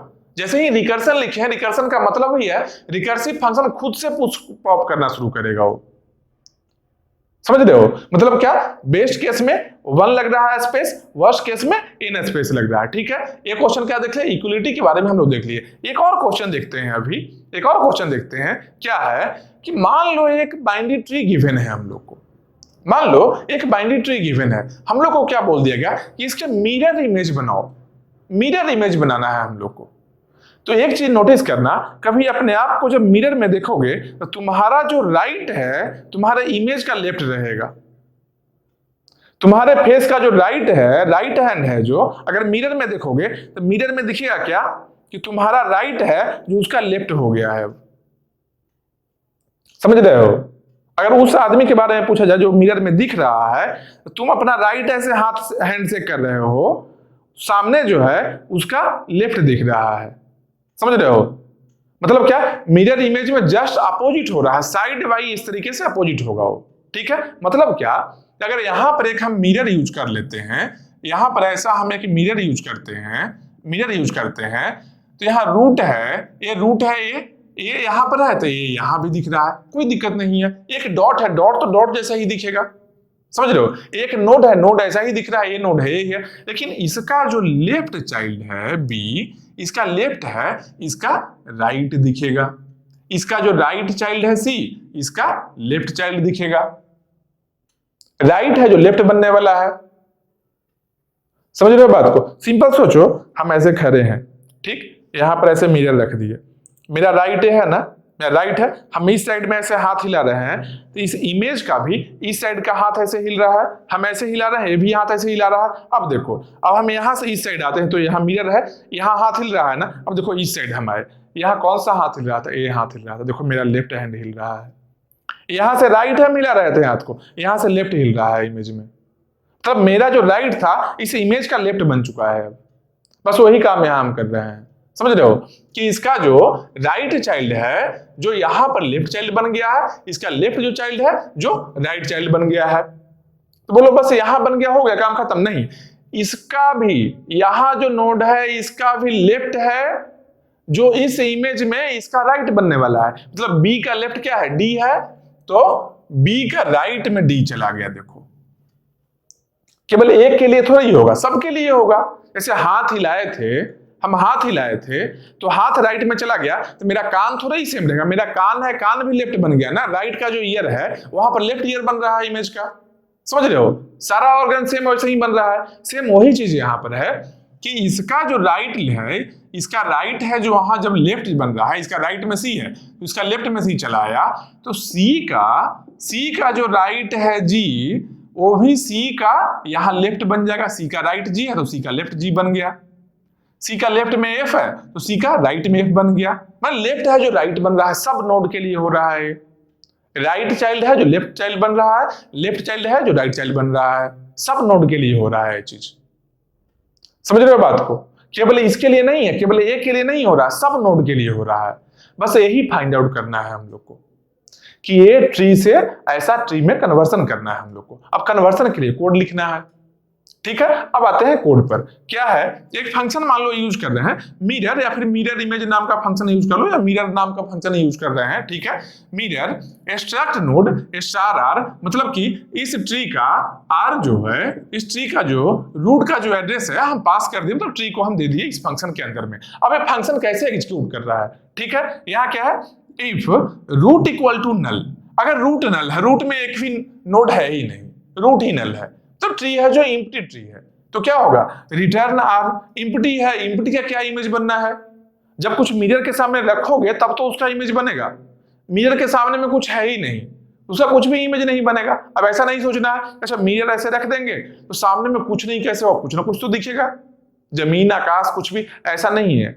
ये लॉजिक जबरदस्ती का लॉजिक नहीं लगाना है, ये कंप्यूटर सिस्टम का लॉजिक है। इस तरीके से ही देखना है कि यहां अगर हम कुछ रखे हैं, यहां नोड नहीं है तो वहां नोड नहीं दिखेगा। हम नोड के बारे में बात करें, कुछ और देखने की जरूरत भी नहीं है। कुछ और हम देख भी नहीं रहे हैं, हम नोड को केवल दिखना चाह रहे हैं। नोड यहाँ है तो नोड वहां दिखेगा, नहीं है तो नहीं दिखेगा, बस यही चीज है। ठीक है, अब इसके आगे देखते हैं, इसके आगे देखते हैं क्या कि मान लो रूट अगर नल है तब रिटर्न नल हो गया।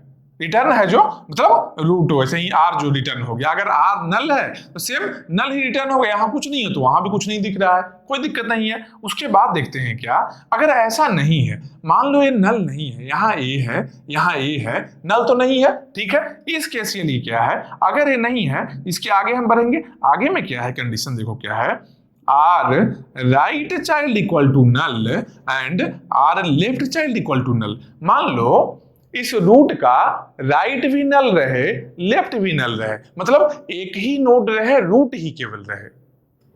पहले क्या बोले कि रूट भी ना रहे, एम्प्टी रहे ट्री।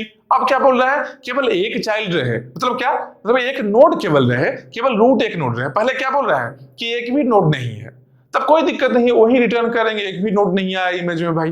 अब क्या बोल रहा है, केवल एक नोड है। यहां से क्या आया, राइट में भी कुछ नहीं है और लेफ्ट में भी कुछ नहीं है, मतलब क्या है, बस एक ही नोड है ए, तो ए का इमेज क्या बन गया, ए बन गया, सेम वही बन गया, मतलब क्या है, रिटर्न आर।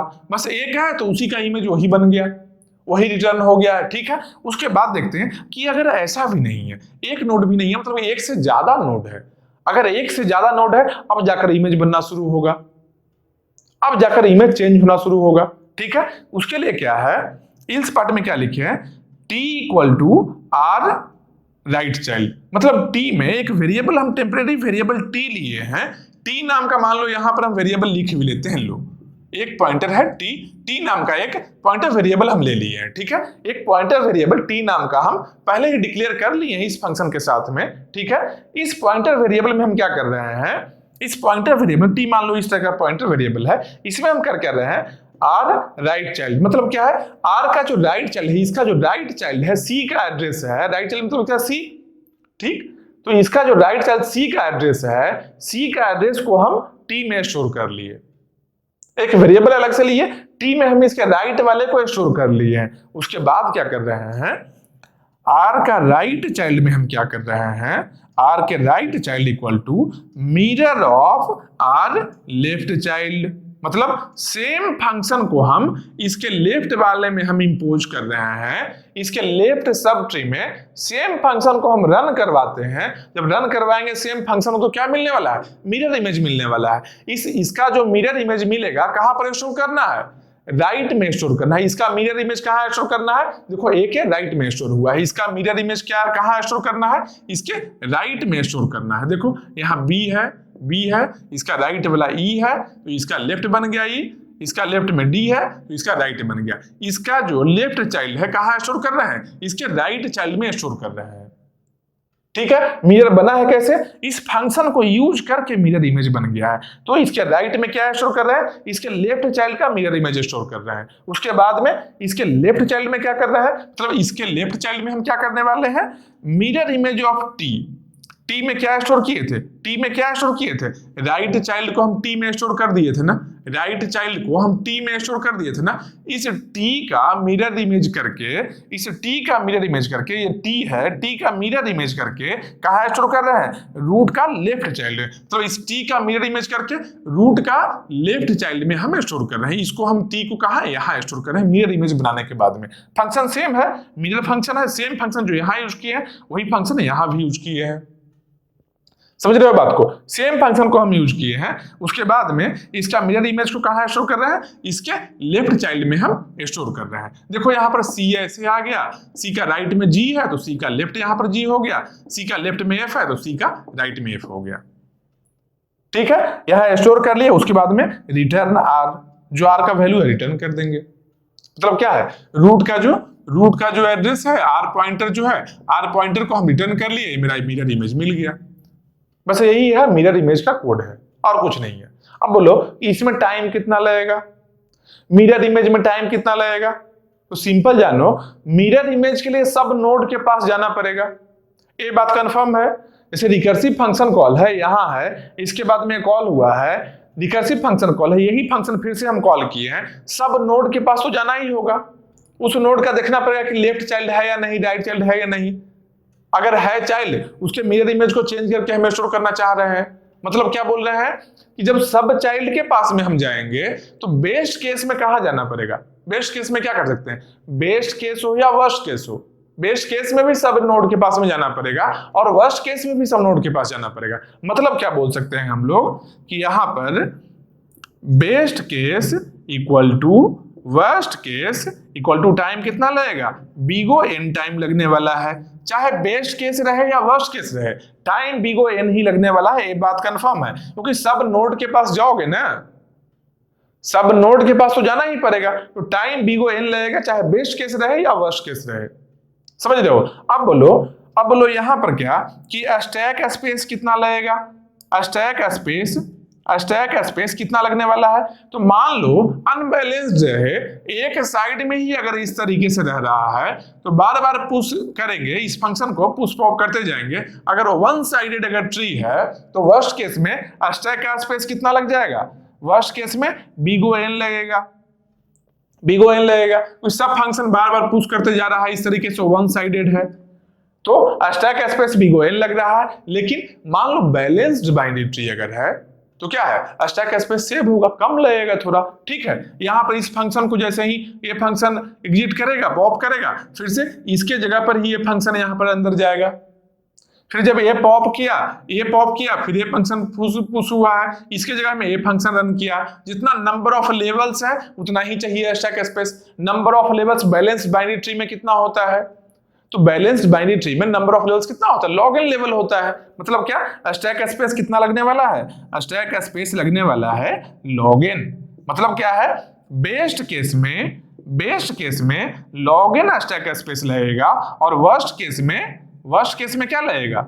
वर्स्ट केस में बिगो एन स्टैक स्पेस लगेगा। लेकिन टाइम दोनों में ही सेम लगेगा, टाइम हमेशा ही कांस्टेंट है, चाहे वर्स्ट केस रहे या बेस्ट केस रहे। क्यों? क्योंकि सब नोड को विजिट करना है, नोड को विजिट नहीं करें ऐसा कर ही नहीं सकते हैं। सब नोड के पास में जाना है। ऐसा नहीं है कि ऊपर 4 नोड को विजिट कर लिए और इसका मिरर इमेज बन गया तो नीचे वाला जो नोड है उसका क्या होगा? सब नोड को विजिट करना है, कंपलसरी है। जब सब नोड को विजिट करना ही है तो टाइम बिगो एन लग रहा है। ठीक है, आप कुछ जो क्वेश्चंस है बाइनरी ट्री के बारे में, बाइनरी ट्री से रिलेटेड जो क्वेश्चंस है बना सकते हो और नेक्स्ट क्लास में देखते हैं और क्या क्वेश्चंस है। ठीक है, अभी तक जो भी हुआ है बनाओ फिर अच्छे से।